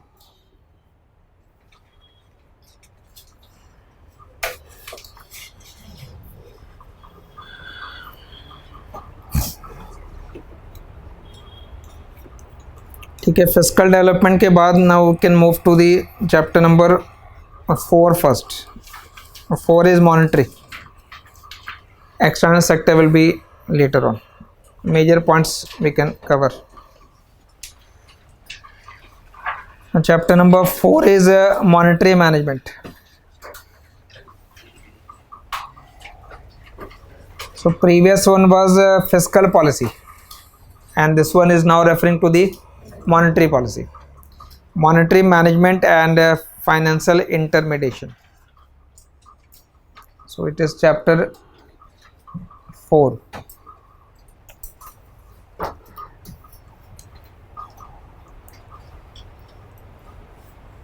First thing, when we refer to monetary management,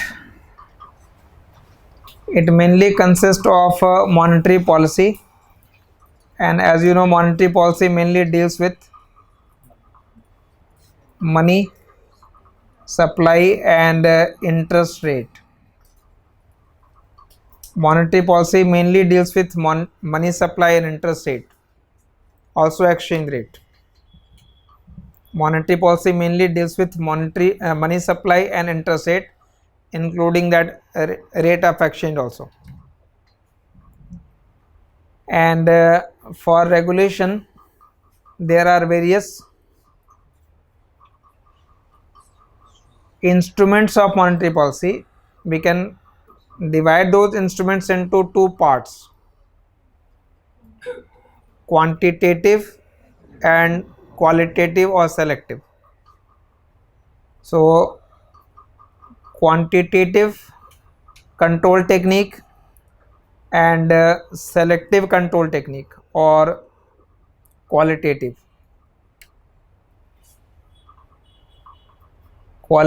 control technique, also known as selective control technique. Major difference between quantitative and qualitative will be that any quantitative technique, there are many quantitative technique, any quantitative technique will affect the quantity of credit or quantity of money available in the economy overall. Any quantitative technique will affect the overall availability of money or overall availability of credit in the economy. And qualitative will not affect the overall availability, but it will affect the use of that credit for different section. Allocation की बात कर रहे हो. Overall credit will remain same, but more credit for A purpose, less for B purpose. Selective in nature. So qualitative control technique and quantitative control techniques are different. And among those quantitative control technique, you can say open market operation. So open market operation mainly deals with sale and purchase of government securities. So when central bank will sell government security, then money supply in the economy will, when central bank will sell government security, when I say central bank will sell, means consider central bank outside the system. Central bank is monetary authority. We are referring to that money which is in circulation. So when central bank will sell government security, in exchange central bank will take away money, so money supply will reduce. So by selling government security, central bank reduces money supply, and by purchasing government security, central bank infuses or increases money supply. So through open market operation, central bank can affect the overall availability of credit in the economy or money in the economy. ठीक है, यहाँ confusion clear है? Open market operation deals with sale and purchase of government securities, and through that sale and purchase it is affecting the money supply availability. Through sale it will be reducing money supply, and through purchase it will be increasing money supply. Then other quantitative control technique are cash reserve ratio. And cash reserve ratio, repeat, what proportion of total deposit will be kept in the form of cash with central bank.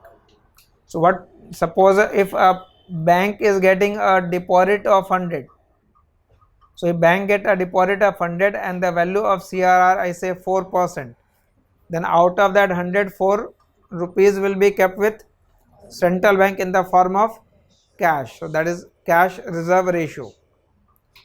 So cash reserve ratio is currently 4%. It is currently 4%, and its value can range between, cash reserve ratio value can range between 3 to 15%.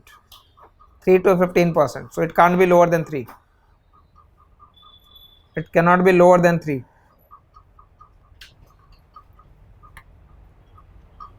Then other quantitative control technique is statutory liquidity ratio, SLR. And SLR, repeat, proportion of total deposit which bank has to maintain in the form of liquid asset, and liquid asset include cash also, government securities also. ठीक है, वो cash और government security दोनों include हो गए.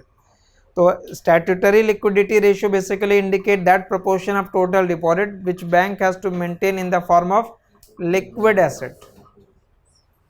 So if CRR and SLR will be reduced, then what will be the effect on money supply? When CRR will be reduced, that means bank can lend more. SLR reduced means bank can lend more. So money supply in the economy will increase. So by reducing CRR and SLR, money supply in the economy will increase. So during inflationary condition, if the purpose is to reduce inflation, then CRR SLR will be increased. And during recession, ठीक है, recession condition में you want to increase money supply so that rate of interest will fall, and by reducing the rate of interest there will be more of investment and there will be recovery of the economy. तो ऐसे concept wise question भी होंगे वहाँ पे कि recessionary condition में क्या करते हैं या इन्फ्लेशनरी कंडीशन में क्या होगा. So open market operation, CRR, SLR, and then apart from these there are many rate like bank rate, repo rate, reverse repo rate. तो वो अलग अलग कंसेप्ट के फॉर्म में जब आप ऐड करते तो आता है. तो broadly it is quantitative control technique and qualitative. I will give some example for qualitative control technique like interest rate variability. Interest rate variability means if you go for home loan the rate of interest is different, if you go for car loan the rate of interest is different, so it is selective in nature. So keeping different interest rate for different use of credit is in fact qualitative control technique. So interest rate variability is one. Then other qualitative control technique is also margin requirement. Margin requirement means suppose bank say that I will finance 80%. 80% finance करने का मतलब 20% margin है जो आपको देना है. So if you want to buy a house of 20 lakh and bank say that I will finance 15 lakh, तो वो जो 5% अनफाइनेंस है वो मार्जिन है. तो कहीं पे मार्जिन ज़्यादा होता है, कहीं पे मार्जिन कम होता है. Margin can be more or less for different activities, so accordingly. But if there is more margin, it means what? More margin means bank is giving less. If bank will be giving less, then margin is more. Margin means that part which has not been financed. So by changing the margin, bank is affecting the allocation of credit or use of credit for different activities. So one is interest rate variability, margin requirement, and moral suasion. Moral suasion is basically just giving instruction to the bank to act in a desired manner. मतलब just एक instruction है, कोई measures नहीं है वहाँ पे. Moral suasion is basically just if RBI issue a guideline that more credit should be given, not obligatory. That is why you use the word moral suasion. So moral suasion, interest rate variability, and margin requirement are qualitative control technique. So quantitative and qualitative both are instruments of monetary policy. ये तो concept हो गया, ये सर्वे की बात नहीं है. ठीक है, ये कंसेप्ट के फॉर्म में आप सर्वे में ये टर्म कहीं कहीं अप्लाई होंगे और यूज़ होते जाएंगे. So you know that term and then we can explain some basic points about this monetary policy.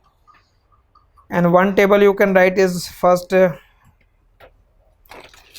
policy rate. Tax की बात मॉनेटरी में नहीं लानी है, टैक्स की बात फिस्कल पॉलिसी में लगेगी.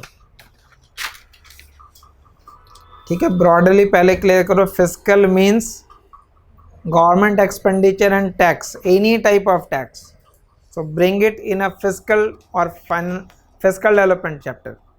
When you are referring to monetary policy, it only deals with money supply. So any measure related to money supply, rate of interest, exchange rate, just talk about that in monetary policy. ठीक है, तो किसी भी तरीके का जो tax होगा वो किस पॉलिसी का पार्ट होगा? फिस्कल का पार्ट होगा. और इंटरेस्ट रेट से रिलेटेड कोई भी स्टेटमेंट अगर कह रहा हूँ तो मनी सप्लाई से रिलेटेड स्टेटमेंट है, then it is basically part of monetary policy.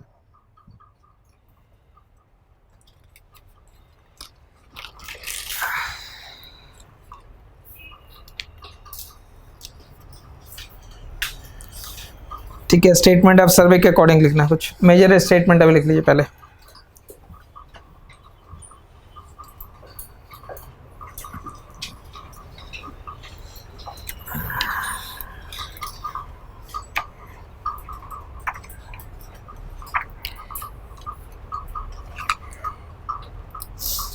In the first four meetings,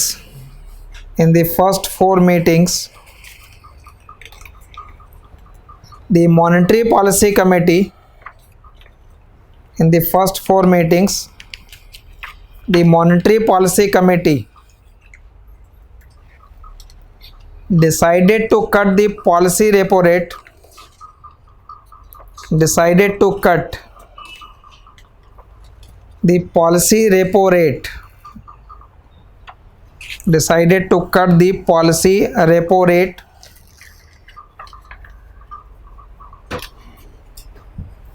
changing changing the stance of monetary policy, changing the stance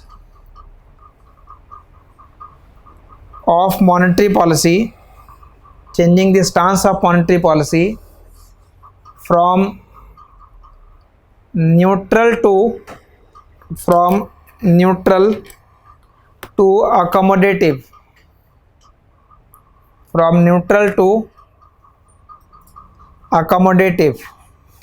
underline that, from neutral to accommodative.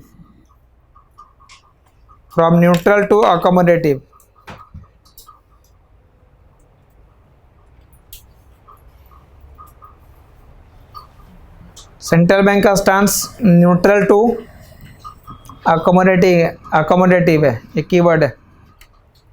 The stance is now accommodative. It means central bank will accommodate what? It will be behaving or changing the policy rate in order to infuse money sometimes or withdraw money according to the need of the economy. And neutral means central bank will not intervene in the economy. Central bank is not intervening in the economy. It means it is not using its policy rate in order to intervene in the economy. So in that way it was neutral and then it has changed to, तो जब तक neutral था तो last मतलब prior to election the central bank was not changing the rate because the stance was neutral. So central bank always announces that, not specifying the rate, but it always gives some indication that my stance is this. That means expect that I will remain neutral, so that economy, you are giving signal to the economic agent about the behavior of the central bank. The repo rate for monetary policy committee consists of how many members? Question आ रखा है past paper में, ठीक है। Past paper देखिए question है, monetary policy committee के basis पे 2-3 इंफॉर्मेशन है। 6 मेंबर, ठीक है। प्रैक्टिस सिंस ये कमेटी बनी कब से एमपीसी डिसाइड कर रहा है? 2016, 15 या 16 से नहीं काम चल रहा, 2016।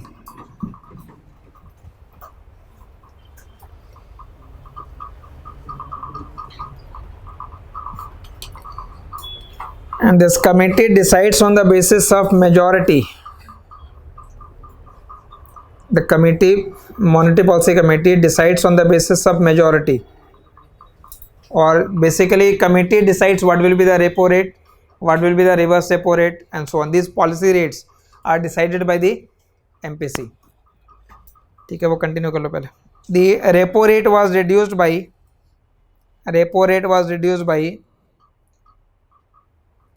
110 basis point,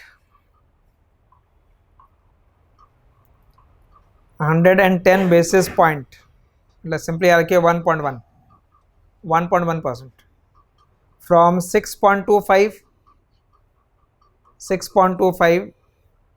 to 5.15, 6.25 in April 2019 to 5.15 in October 2019.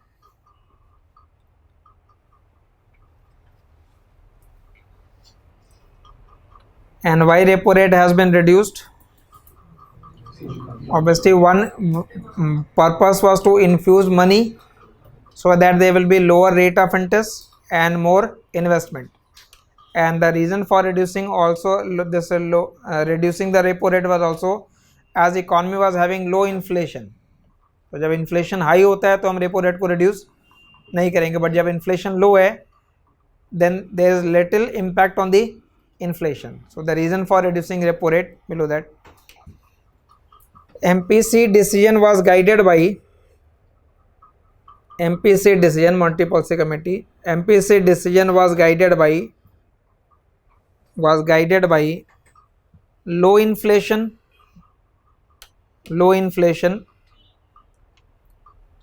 and the need to strengthen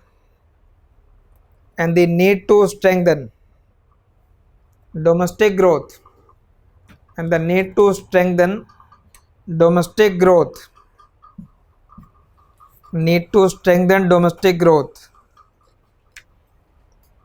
by encouraging private investment.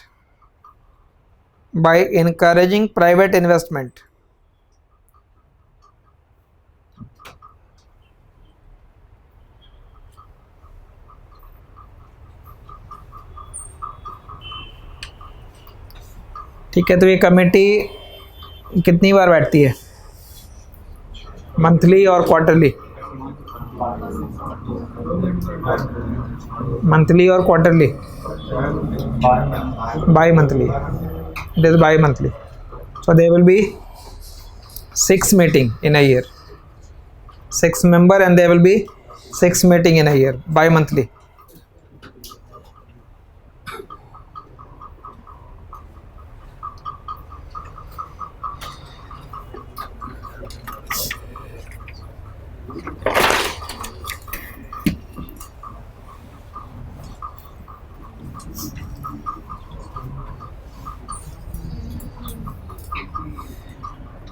ठीक है, पहला टेबल यहाँ लिख दीजिएगा, repo rate and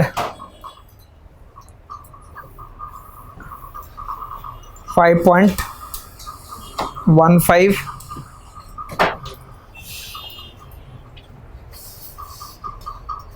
reverse repo is the rate at which RBI is lending money to the bank, and reverse is the rate at which RBI is borrowing from the bank. 4.9.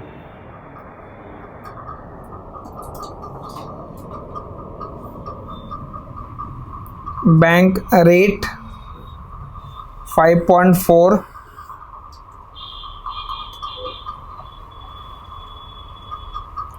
Cash reserve ratio 4. SLR 18.25.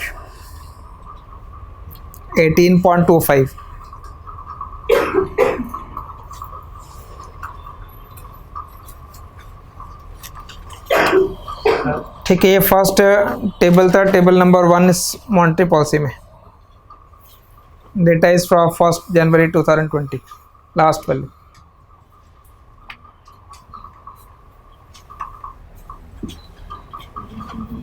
ठीक है, will be explaining some meaning of, there are various terms also here involved here, like liquidity adjustment facility, marginal standing facility rate, how that liquidity, and what is the meaning of LAF corridor.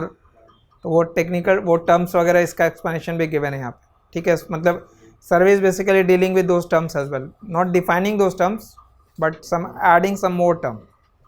ठीक है, जो terms already known है उसमें कुछ नए terms यहाँ पे और ऐड किए गए.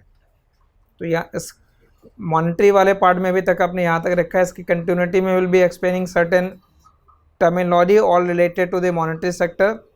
This monetary and financial intermediation will also be including the banking sector, insurance sector, because it is all about financial.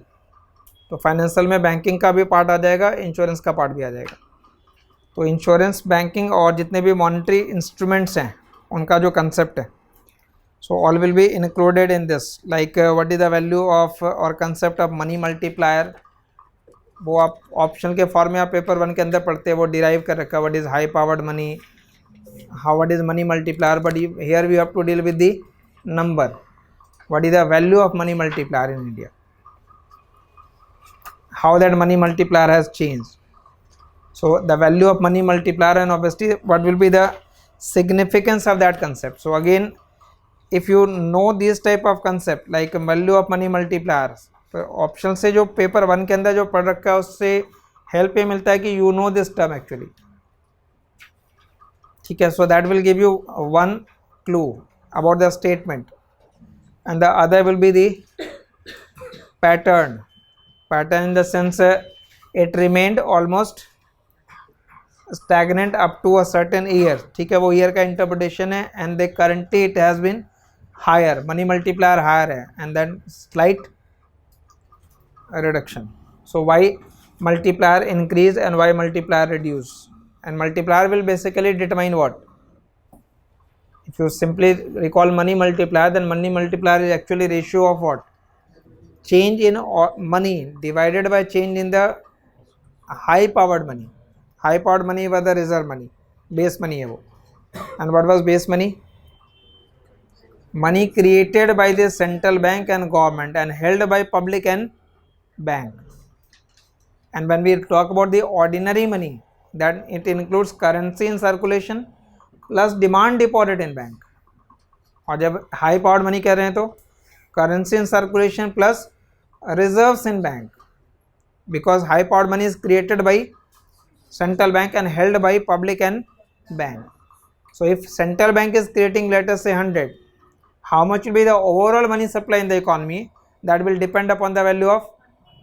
So if I say that the value of money multiplier is around 5.5, so if it is 5.5, it means what?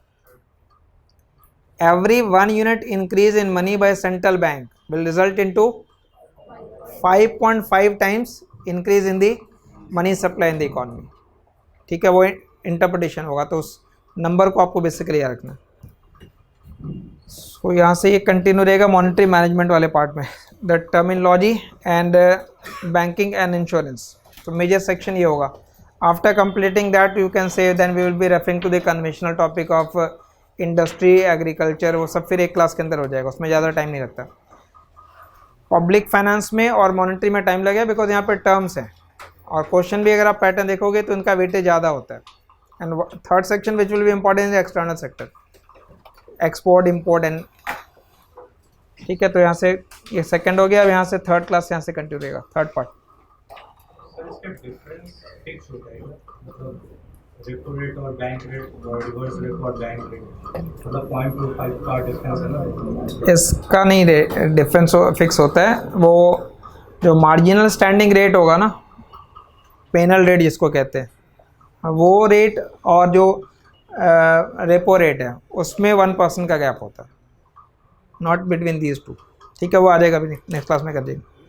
मतलब जो panel rate होता है जिसे marginal standing facility कह रहे हैं, वो जो पेनल रेट होता है उस रेट में और जो रेपो रेट होता है उसमें एक लिंक है. 1% वो हायर होगा हमेशा, मतलब ये जो लिख रहे हैं उसका हायर होगा. ठीक है, वो अभी एक्सप्लेन हो जाएगा वो सारे टर्म्स. थर्सडे, सैटरडे, परसों. ठीक है, हार्डली आई थिंक 2 क्लास में या 2 से 3 मैक्सिमम में हो जाना चाहिए सर्वे वाला, जो मेजर चैप्टर से. पेपर 2 सुबह उनकी क्लास होती है ना, पेपर 2 कंबाइंड है ना, वो जो उनकी 2:30 बैच उसकी क्लास होती है. ठीक है, चलो सैटरडे इसकी कंटिन्यूटी सैटरडे, और पेपर 2 कल 2:30. कल मॉर्निंग में नहीं, मॉर्निंग में सर्वे हो रहा है तो सर्वे की क्लास सैटरडे होगी, और कल पेपर 2 की 2:30 होगी. हैं